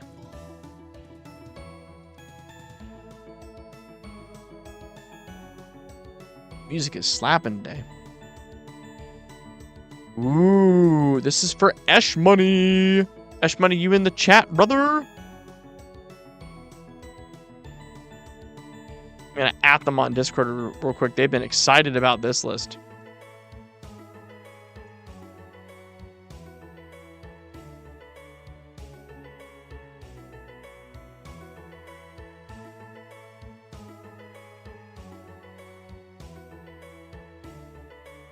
Let's do this thing. There he is. We're gonna go with Krydle of Baldur's Gate. That's me! That's me! That's me! That's me! You gotta hit him with it. You gotta hit him with it. Also, let me take that chat off my main thing real quick. I keep forgetting to do that. Whoops. Bonk. Okay. So, specifically, we wanted to make this deck interchangeable with other Dimir commanders that are based around unblockable. This list had a budget cap of $500. I got it down to, let's check, on Mana Pool, $417. It's currently purchasable for $417. So this list primarily is based around the idea that we can gift unblockable to a creature that we think is really important to gift unblockable to. And so I decided to put in really funky fun creatures with this list while also maintaining the fact that it is still a rogues list that does steal cards. So let's read it. Whenever Krydle of Baldur's Gate deals combat damage to a player, that player loses 1 life and mills a card, and then you gain 1 life and scry 1. And then whenever you attack, you may pay 2. If you do, target creature cannot be blocked this turn. So it's a nice all-arounder. I will say that.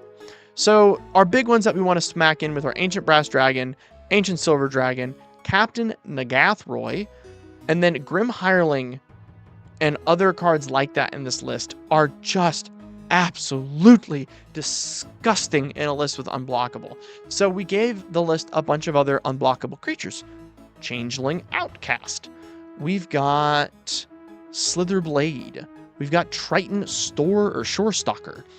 And we're considering the idea that having creatures be unblockable, like in Jin Sakai, the Esper list, is one of the most beneficial things we could do in a list, so we can continue to pour in really fun stuff like Lord of the Void. Whenever Lord of the Void deals combat damage to a player, exile the top 7 cards of that player's library, then put a creature card from among them onto the battlefield under your control. It's as fun as you think. Like, come on. And then one that I snuck in here is Vargoth Bloodsire. For 2 mana, you can Demonic Tutor every turn when you attack with him by boasting. And so making him unblockable really helps you be able to do that every single turn. It's really good. Now, to give him unblockable, it does still cost 2 mana. That makes this basically a 4 mana Demonic Tutor, which, if you don't already know, isn't Demonic Tutor. That would be Grim Tutor. It's still good. I still enjoy it. And then we wanted to make sure people aren't rolling over us, so we added Dauthi Voidwalker into the list to give us a little bit of anti-graveyard, so we're not screwed out by people that are doing graveyard shenanigans. And then we have Enduring Curiosity and Nashi to make us be able to deal combat damage to players, so basically make something unblockable, attack in, ninjutsu, and then we can steal more cards. Also, a fun little one that doesn't get played enough. I know it's like $4, but it really should be more. At the beginning of each end step, if an opponent lost 3 or more life this turn, you may draw a card. It says at the beginning of each end step. Your friends are going to be hitting each other. This is going to draw you a lot of cards. It's actually pretty solid. I mean, wait a minute. If someone fetches and then shocks, this works. I just realized that. That's so disgusting at bracket 3 and 4. Obviously at bracket 5, people are fetching and getting a regular land, not a shock land normally. They're getting the original duels, so it's not as important, but, you know. Still a really, really, really good card. Now, in a deck where combat's really important, extra combat steps matter. We're not in red, so we are playing Capture of Jingzhou, Temporal Trespass, and Time Warp in order to get that last extra swing in, so that way, at the end of the game, whenever you're attacking in, you have all this extra mana because you're using Grim Hireling, you get to go, if only I had 1 turn, oh wait, you know, like, it's gonna be great. PK Worldchild, maybe an overreaction, but if you Rule Zero told me that what this deck does, I'm hard focusing you. Guess what? That's okay. We have plans for that, PK. Who you think you talking to, brother? So, this list has a nutso counterspell and spot removal. Sweet. We've got Offer, Arcane, Counterspell, Drown in the Lock, Muddle the Mixture, Negate, Sink into Stupor in order to stop people on the stack. And then once they're out there and living their life, Drown in the Lock, Go for the Throat, Infernal Grasp, and Pongify. And we have tutors for these spells to make sure we can get interaction into our hands. So go ahead. Swing your Eldrazi at me. See if I care. Pongify. Feels good. We also then want to use this unblockable to our advantage by giving them equipment that will do awesome things for us, like the Buster Sword. Duh. So the Buster Sword, whenever equipped creature deals combat damage to a player, draw a card. Then you may cast a spell from your hand with mana value less than or equal to that damage without paying its mana cost. Yeah, we're going to play this in a deck where we can give them blockable, no duh. And then we have a combo win between Mind Crank, which says whenever an opponent loses life, that player puts that many cards from the top of their library into their graveyard, and Bloodchief's Ascension. Bloodchief's Ascension says if if a card enters their graveyard, they lose 2 life and you gain 2 life. That starts an infinite loop between Mind Crank and Bloodchief's Ascension and wins the game. But it's a conditional one where you have to get 3 counters on Bloodchief's Ascension, meaning people need to do that 3 turns in a row before you can activate this combo. We're also going to be using things like Bitter Blossom as a way to get extra attackers for our stuff that likes when you do damage stuff. And then Aqueous Form, giving us unblockable more than just our commander, because we really like that. And then Black Market Connections allows us to draw extra cards, make extra treasures, and make extra attackers. I added both these in my Y'shtola list. Yeah, very smart. Y'shtola definitely loves those cards, especially because, hey, Black Market Connections, kind of 3 CMC, y'all. And then I love Curiosity in this list because we're attacking in, and then Mystic Remora is actually a lot better in bracket 3 than most people think. So let's see how this deck actually operates, if we would. So right off the bat, we're going to be going into a turn 1 with an unblockable creature, but we only have 1 land. This deck does have extremely low CMC. Our hand, in fact, the highest CMC in it is 3. I think a 1-lander in this list isn't insane. So let's stress test this deck for a second. Let's say this was our mulligan to 5. I want you to take this into effect. Y'all, I care about your decks a lot. I'm not going to sit here and mulligan them and act like the world's perfect and you're always going to get a good hand. So let's stress test it. Come on. Let's say this is your mulligan down to 5. Like, it was like, you know, your first 7, no landers. Second 7, no landers. Second 6, all lands. Oh crap, I'm at 5. Also, hello, Mr. DJ Long here. I missed your comment. Welcome back. Thank you very much. Good to see you. Let's just say that happened. Those games happen. I want to show you my decks can survive bad mulligans. So, we're not going to want Drown in the Lock. We're not going to want Rogue's Gloves. No, we would. We don't want Diabolic Intent. Yeah. So we're going to put Diabolic Intent at the bottom of our library, as well as Drown in the Lock. And we're going to keep this 5. Draw. Play a land. We're going to cast our Slither Blade. It's an unblockable 1/1, or 1/2. Very helpful in this list. Next turn, we're going to shock in the Sink into Stupor, pay 3 life, and then for 2 mana, we're going to cast either... Oh, what do I want to do? Is it the Dimir Signet? I think it's the Dimir Signet for sure. But I want to draw cards. Unless we get a land, we're not going to be able to do that next turn. So I'm just going to Dimir Signet for now. We'll attack and deal 1 damage. All right, next turn. Black Market Connections. Awesome. Very helpful. I think we're off to the races now. I think it's survived a mulligan to 5. This is a very good mulligan to 5. So next turn, we're going to draw an extra card. And we are going to make a treasure token. And then we're going to make our 3/2 Shapeshifter. And now we're going to start drawing an extra 2 cards a turn.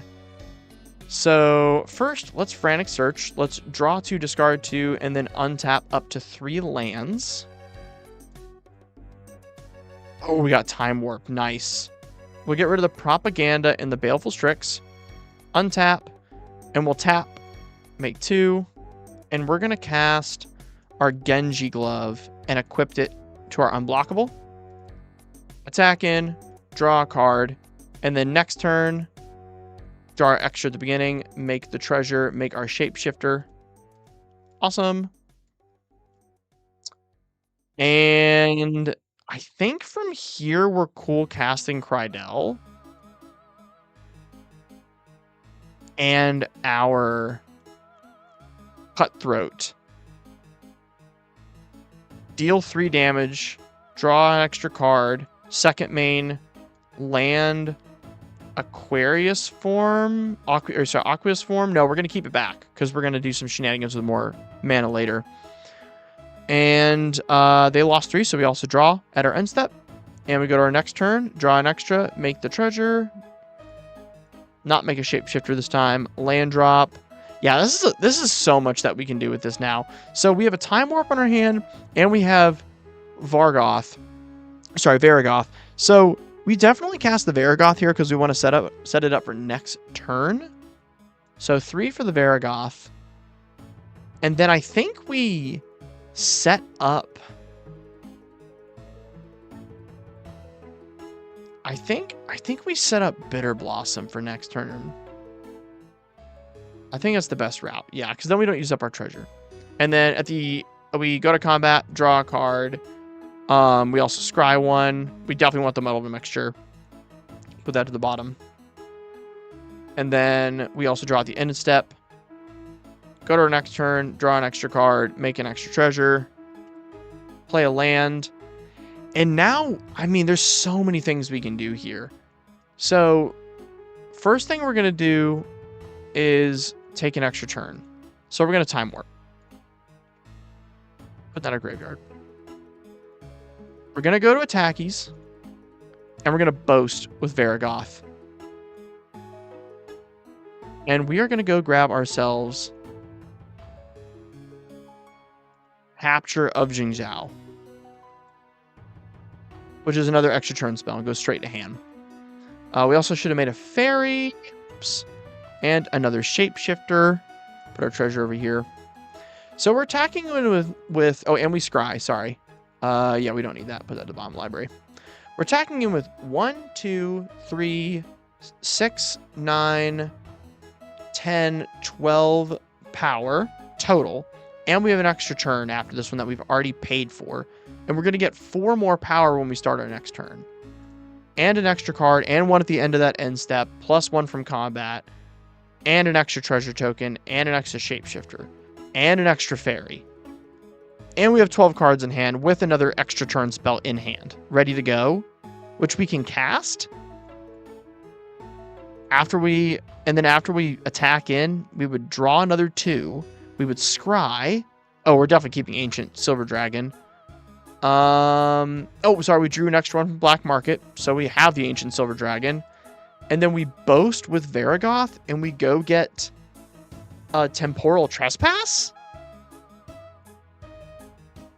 And now for 1, 2, 3 blue, and then exile 5, plus our land drop for turn, we can cast Temporal Trespass and go to another. Yeah, that's... So technically this all happened on turn 6, what we just did. Not in a million years did I think... Let's put all this back in our library for a second. So we started turn 5 with...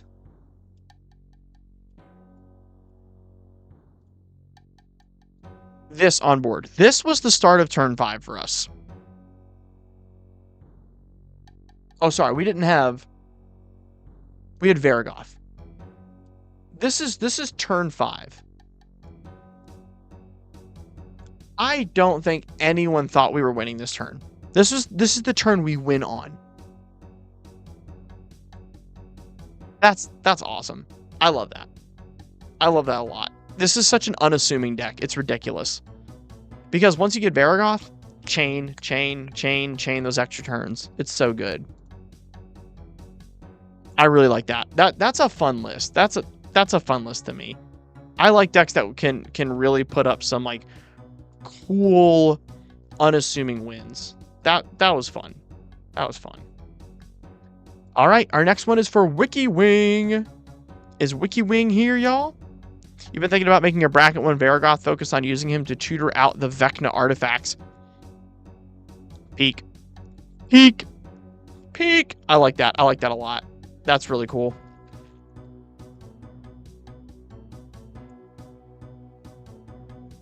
I like that a lot. That is really cool. Let's check if WikiWing is available.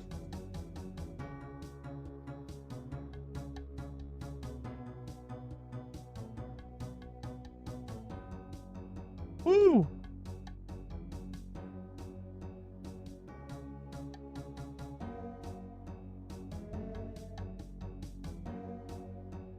Alrighty, let's get our chat minimized for a second and get into this one, y'all.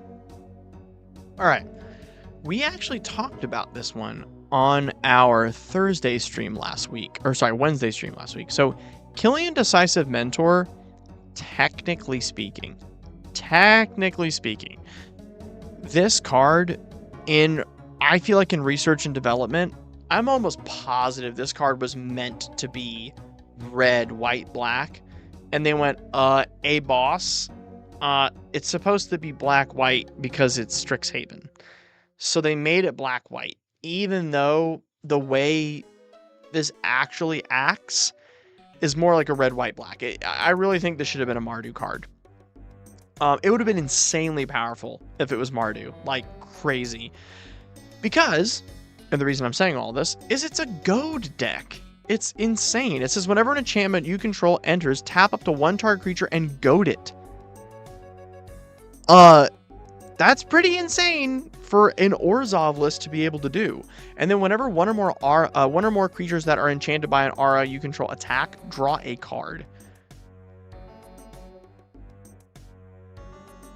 Yeah, we're going to abuse the hell out of that. So, the first thing we're going to do is, one, we are technically only goading the creatures we put an aura on for a single turn. So, we do need blockers. So, we've got cards like Archon of Sun's Grace that give us token creatures to throw in front of the creatures that have been aura'd. Same with Passimila of Melitene Poet. And other cards that will make us some tokens. That way we don't get absolutely destroyed on the crackback. Really healthy. Now, let's talk about how this list performs at bracket 4. That's the big thing about this. So we have it really speedy, but you have to now pick specific enchantments. And on top of that, you do need some stacks. So Authority of the Consuls, which makes our opponent's creatures come in tapped, same with Blind Obedience, is a necessary in a list like this. And then once they untap, that's when we start slamming auras on them. But the way that we're going to win in this list is with things like Sigil of the Empty Throne. Whenever you cast an enchantment, put a 4/4 white angel creature token on the battlefield. We're going to go full Orzhov control and then swing in with tokens we make by casting aura spells. The good thing is, our aura spells are going to be really cheap. And in fact, our Pearl Medallion makes all of them cost 1 or 2 mana most of the time. And then, we are also going to be a little bit on like the Staxy side with things like Draenith Magistrate and Dothi Voidwalker to avoid getting blown out from a graveyard combo. Really important. Delny is also an insanely powerful way to make this deck like ridiculously fast. So if we get Delny out early, this deck can do a lot of damage very quickly, like it's no one's business. It's a very strong card in this list. Delny allows us to double up on triggers of creatures that are power 2 or less. And by the way, Killian, power 2 or less. So whenever someone with an enchantment aura that we own attacks, whenever one or more creatures that are enchanted, we get 2 cards now instead of 1. So Delny makes that way better. So let's show you how the deck does that. Let's talk about this for a second. This is a gorgeous opening hand. This opening hand is perfect. It is actually just perfect. Okay. Perfect. Okay. So, Scrubbly Bubbly, Authority of the Consuls. Now, our creature's opponents enter in tapped. Love it. Second turn. Ooh! Serra's Sanctum right off the rip. Are you kidding me? Ooh, okay. Instantly into a Transcendent Envoy, making our spells cost 1 less to cast. Wow. That's... Alright. Ooh, a Mana Confluence? We got all the right stuff. This is awesome. Yeah, let's throw Killian out there. Alright, turn 4. Pluty Duty. Go get ourselves a Hallowed Fountain. Is it Not Hallowed Fountain. What am I thinking of? Godless Shrine. Go get ourselves a Godless Shrine. Bonk. And now we can technically cast both Songbird's Blessing and Kaya's Ghost Form. So we're going to cast Kaya's Ghost Form to give our commander a little bit of help here. And then we're going to tap Serra's Sanctum, which will tap for 3 because we have 3 enchantments, and cast Songbird's Blessing for 1. And it says whenever an enchanted creature attacks, reveal cards from the top of your library. Until you reveal an aura, you may put that card onto the battlefield. So we're going to cast that on an opponent. Now it's goaded. And then we have 2 mana left for Martial Impetus. And also put that on another creature and it's goaded. That means when they attack on their turn, we're going to look at the top card of our library until we hit an enchantment. Oh my gosh. Brother. No way. And we get Sigil of the Empty Throne. We then draw a card because they attacked. And then when Martial Impetus creature attacks, we also draw a card. Oh my gosh. That's awesome. We're gonna Flooded Strand, go get ourselves a Plains. And we will cast Danthea, making our art and equipment cost even less. And now we have Lifelink. Very nice. And we're gonna say that someone killed our Killian at some point, and Kaya's Ghost Form brought it back. So that's like, we'll say that's normal by turn 5, and then we'll Deadly Rollick someone else's commander or something by now, and then we're going to trigger Songbird's Blessing, and we get a Spirit Link, and that doesn't say cast, right? It says you may put it onto the battlefield if you don't put it in your hand. We're going to put it in our hand, so that way we actually get to cast it. Bottom of library, and then we're going to draw 1 and then another, and go to our next turn. Talisman, land, and then we're going to use Flickering Ward, cast it, and we're going to make a 4/4 Angel creature token, bonk, and Spirit Link, and make another 4/4 Angel creature token, and then we're going to be able to do the same thing next turn. Go off the top till we hit an enchantment. We hit Smothering Tithe. Yeah, we'll play that. Why not? You know what? We have so much mana. We're not going to play it. We're going into hand so we can cast it and get more angels. Honestly. We have so much mana. And then we draw 3. Oh my gosh. Yeah. Blind Obedience. Serra's Sanctum. Tap for 1 billion. Play everything. Oh yeah. We're happy. We're happy. Everyone's goated. Everyone's smacking each other. Life totals are low, and we have a bunch of flying 4/4s now. We got an extra 2. Yeah, we're gonna be having some fun. We're just fine, and we have Lifelink. So we've been gaining our lives up, and it's first strike too, so we can block well, and we have lots of blockers. Yeah. Very fun list. Very fun list. And then whenever enchanted creature deals damage, you gain that much life. We're also gaining life from that. Yeah. Just discussing. This deck may need less mana in it. You know, but I think that was also we just only, did a quick look through this one time. It's not like we didn't like play a whole tournament with this or something like that. So, small sample size, if you would. Don't want to call it that early. The deck's weakness is not finding something that makes tokens when you cast the enchantments and stuff like that. So just make sure to prioritize that in your mulligans, that whenever you're playing it, you make sure that you have something that makes you tokens. And then, if for some reason you're having issues with this list and you're unable to convert, add in a Moonshaker Cavalry instead of some of your interaction, such as like Generous Gift or anything like that. I would just switch it out for that if you're having trouble closing the game out. But yeah, just make sure you mulligan for things that make tokens when you cast your auras. I think that's the most important thing. Yeah. Because the good thing is, this doesn't need to be a token list. We don't need Odritak and all these things that help us make more tokens or something like that. The life totals will be low by then because everyone has goaded on their creatures. So everyone's already lowering each other's life totals. We need to prioritize drawing more auras and making a bigger army rather than worrying about how big our army is. We just need to control the game. Yeah, so it's tokens second, control first with this list. Awesome, y'all. Ladies and gentlemen, that was our last deck for the day. As I don't have time for another one, I do need to get going and getting on some video editing so that way you guys have your new episode coming out next Friday. So thank you guys for watching so much. Thank you for coming into stream. I really appreciate it.